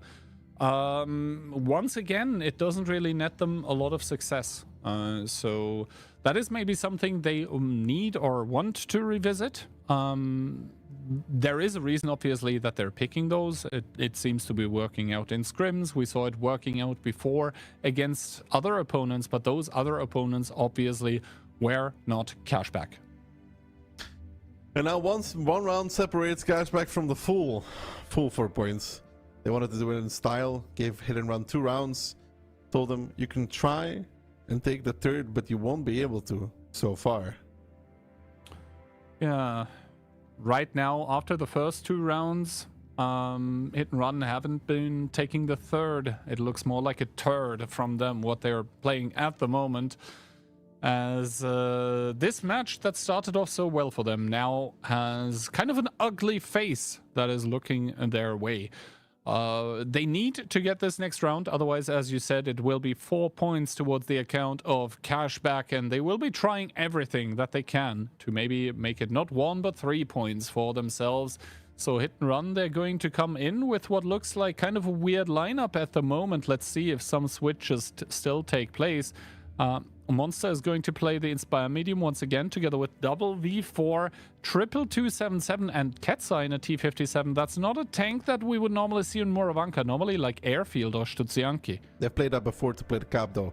Cashback is 60p, 50b, 277, 60p, I7, 277, BAT, then 30X, Fosh B, and an RHM. So a little bit of everything. But yeah, Hit and Run has played this lineup and they capped with it from the south actually, but they're playing from the north now. But seems to be the same. Let's see. First of all, Fosh B coming out from Barbarian as well. That is a kind of unusual Moravanka pick, at least in this kind of meta, and we can see Squeezy here in that bad chat. Was duking for a possible plane, does decide to turn around, and once again Hit and Run are going for this cap play here. They're sending the 277s in. Piotr leading the charge, does take 1 shot of damage for his triple, and that is going to be triple cap immediately. The I7 from Cashback in the middle is scrambling to get towards that artillery strike, but double 268B4 will be there to greet him. That means actually that Cashback has 6 tanks here to fight against the Hit and Run's 5, but one of those is actually an RHM. I said gets a reset on the back of Panzer Fury, though buys them a little bit of time. They know now that the double V4 is going for ISET in the I7. He's trying to face them, but he's definitely dead. He is trying to do what he can, but here comes Aka in the 60 TP, deleted out of this battle. The 60p, the one to take the damage, the one to take all the damage, more damage than you would like to see. And now the autoloaders from Cashback coming back in, focusing out 1 to 77, moving on to the next one. Liberty needs to survive here. They want to keep him in this battle. Can they actually keep him alive? No, they cannot. Monster picks him up in the Centurion, who comes back in. And now these autoloaders are out of steam, especially the Forge B is on reload. And it does not look good for Cashback whatsoever. 3 tanks left standing versus 5 of Hit and Run, who have just pulled a swift number on them, saying that, hey, we're still playing the game as well. We can win a round. Indeed, that was a no-you if I've ever seen one, and Cashback now with 3 tanks remaining. They're trying to make something happen. They want to get the Inspire Medium here of Monster out of the game, but Ketzai in that T57 is going to have something to say about it. Barbarian is just getting annihilated with that Fosh B. He was healing back, and Squeezy does get the pickup on towards the Centurion Action X, but the Fosh B falling is going to spell defeat for Cashback because Squeezy is now reloading. T-Sec is backing him in towards a corner, and now the T57 is coming off of reload, it seems. Yeah, 57 comes off of reload, picks up Squeezy, and that repush there for Cashback was always kind of doomed. I mean, after the 60p blows up without doing any damage, it's going to be easy peasy for Hit and Run. Easy peasy lemon squeezy for Hit and Run, at least in this round. There have been 3 others that didn't look as good for them, and this is why we are now for the first time in phase 2 in the tiebreaker. So just quickly to refresh everyone's minds, this means that both teams have already secured a point, and now both of them are looking to triple their score actually, as the winner in tiebreaker gets 3 points. First of all, though, let's take a look at the damage numbers dealt, because I think the autoloaders were the tanks to watch out for here in this round, possibly. And yeah, Ketzai, he had a field day, 16, 16, 16, 4 perfect clips. But to be honest, it was a kind of close range. But, you know, let's not take away anything from what he just did. That was pretty perfect. Big damage for Ketsai. He's very happy. In return, Aka, you know, one-shot warrior, I mean, gets sent in and just explodes. I mean, yeah, he took the damage for his team. He took it like a champ, but it wasn't enough. And on the other side, obviously, Squeezy, Barbarian, they didn't really get focused out. They got to do their clips, but I think the trap that was sprung by Hit and Run was, yeah, perfectly placed. And I think Cashback just walked into it. Now, we do have one more battle coming here, and for sure it's going to be the last one. First of all, quick info for you, though. Hit and Run is going to pick side on Ensk. They haven't done so yet. Which one would you take, north or south? North still? Just like that side more. Okay. Do you think like any side is favored, or is it just personal preference? I think North has better rails. All right. Yeah, fair. Like yeah, you 15 can kind of 15. go. Yeah, you kind of go hull down. Also with an E3, for example, on the rails from north. You have the rubble to play with, although that position has been kind of countered well. But yeah, in the end, I mean, let's see. They are still picking, I think. So let's see what's going to happen. There seems to be a little bit of confusion in the lobby, but yeah, I'm sure that we'll get to a solution rather quickly. Who's confused, Giant? So basically, Hit and Run took a bit long to pick the side, and this is where we're at right now. Fine. Minus 10% prize money. Ooh, that is a lot of money you're talking about. Good point, by the way. If you haven't yet, this is the perfect time to contribute to the OLS prize fund. True, you can do so by going through twitch.tv/thekillzer and... Wait, what? And asking him for the link to the premium shop. Exactly, that's what you wanted to say, right? Yep, that's it. But yeah, to quickly finish my sentence, 100% of the proceedings are going to go towards the prize pool. Yeah, if you haven't yet, definitely do so. Consider the diamond bundle because it comes with a cool and shiny badge that is, I think, never going to come back again. So if you want that, and if you're a badge collector like me, it is, I believe, $8.99, something like that in euros. So I think $10 maybe. Yeah. And it comes with not only the badge, obviously, but ×5 experiences, decals, also a camo, a 2D style. So yeah, definitely consider doing that. And now, actually, it seems like, yeah, Hit and Run took too long to pick the side, and so it was Cashback picking after all, and they wanted South. Well, they picked South. Did they bring back the sack? I think they played it from north yes. if memory serves correctly. But I think like the Tisak pick is one that wears off too quick. Like if you bring it too often, then the enemy is going to expect it, and then it doesn't work anymore because it kind of, you know, preys on not being expected. That question is going to get answered rather soon. Yeah, we do see the map video already, so we should be close to having the lineups for what will be the last round of the day revealed. Ducky, who do you think is going to take it? I think Cashback has it at the end. That would make two perfect predictions for me today. I'm not against it. I think Hit and Run has it in the end.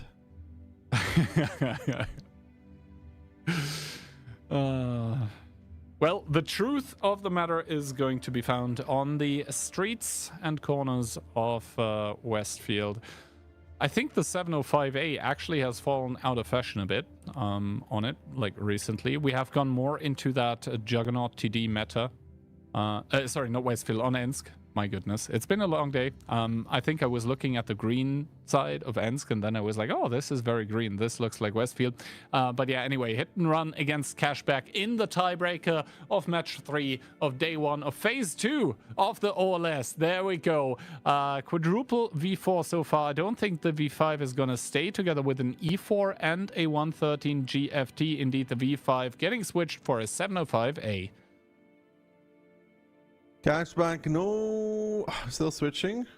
No regular tanks for them whatsoever, only tank destroyers.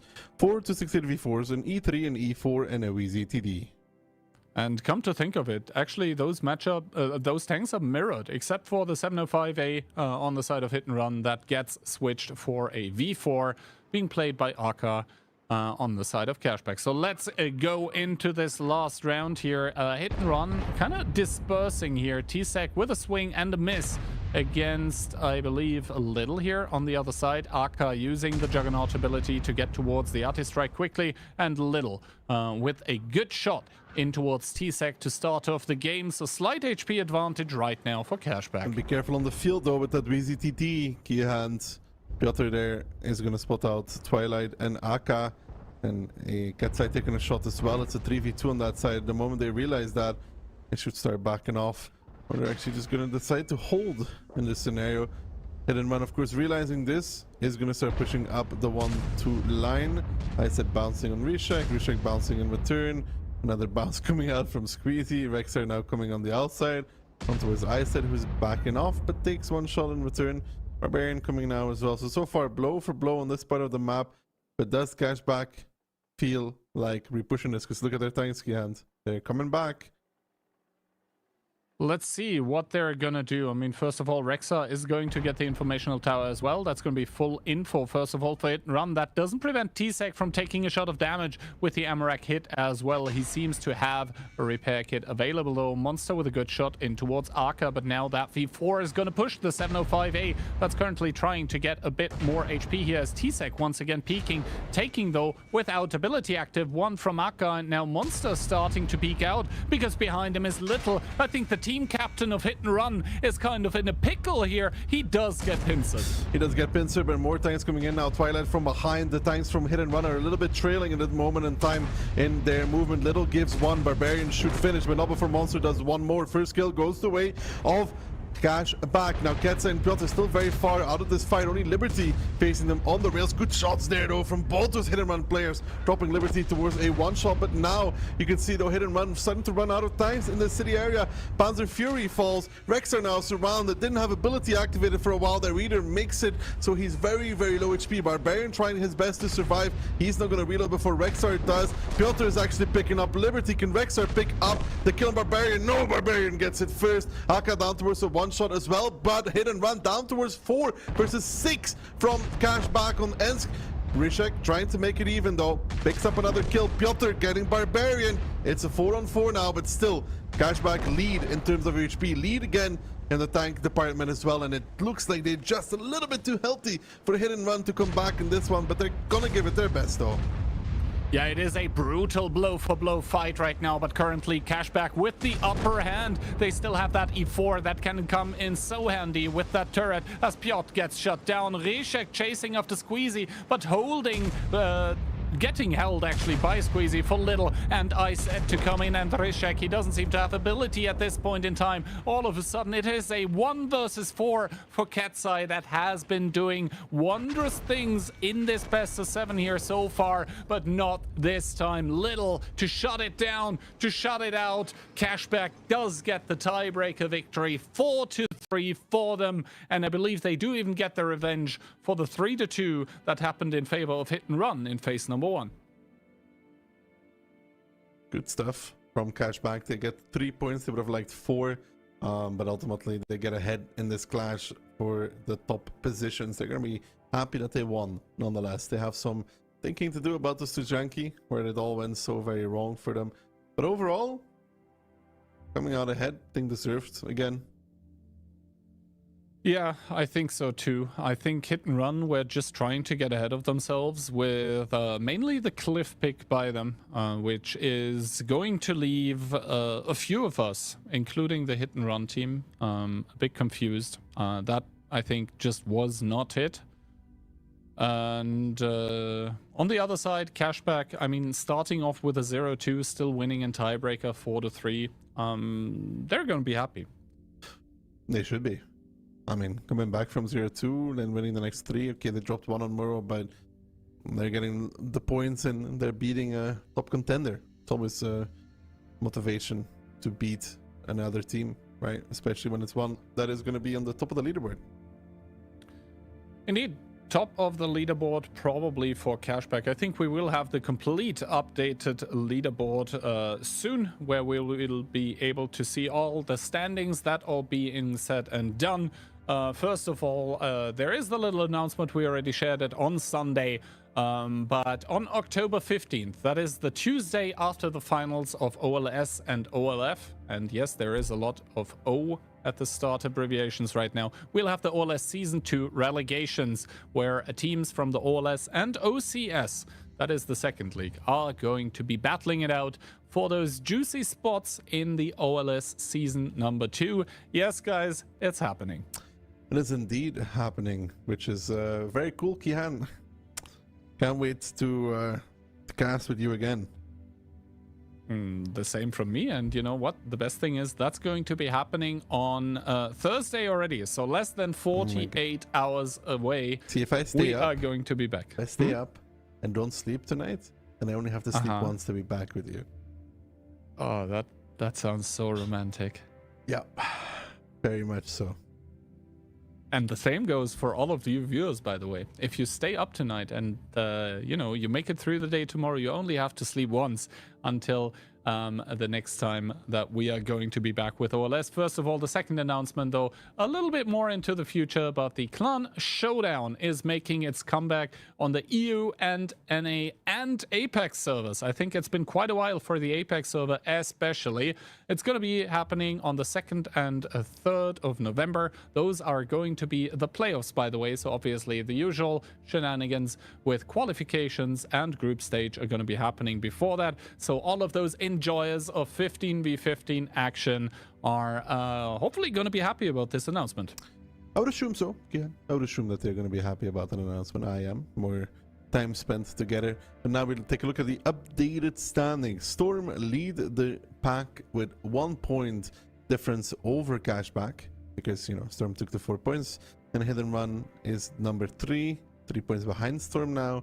And then Mafia, and then W, and then Solyanka. This is the stage where we will start seeing those differences between the teams appear normally.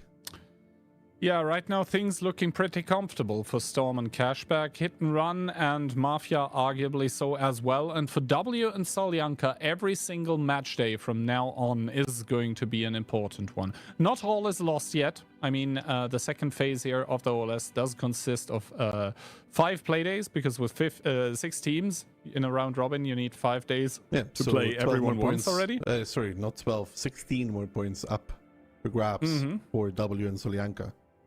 That is 16 more points, but, you know, the teams that are above them in the leaderboard are above them for a reason. So that means, you know, they need to step up their game, and hopefully for their fans, they will. And for the other teams, obviously, the name of the game is going to be staying on top of things.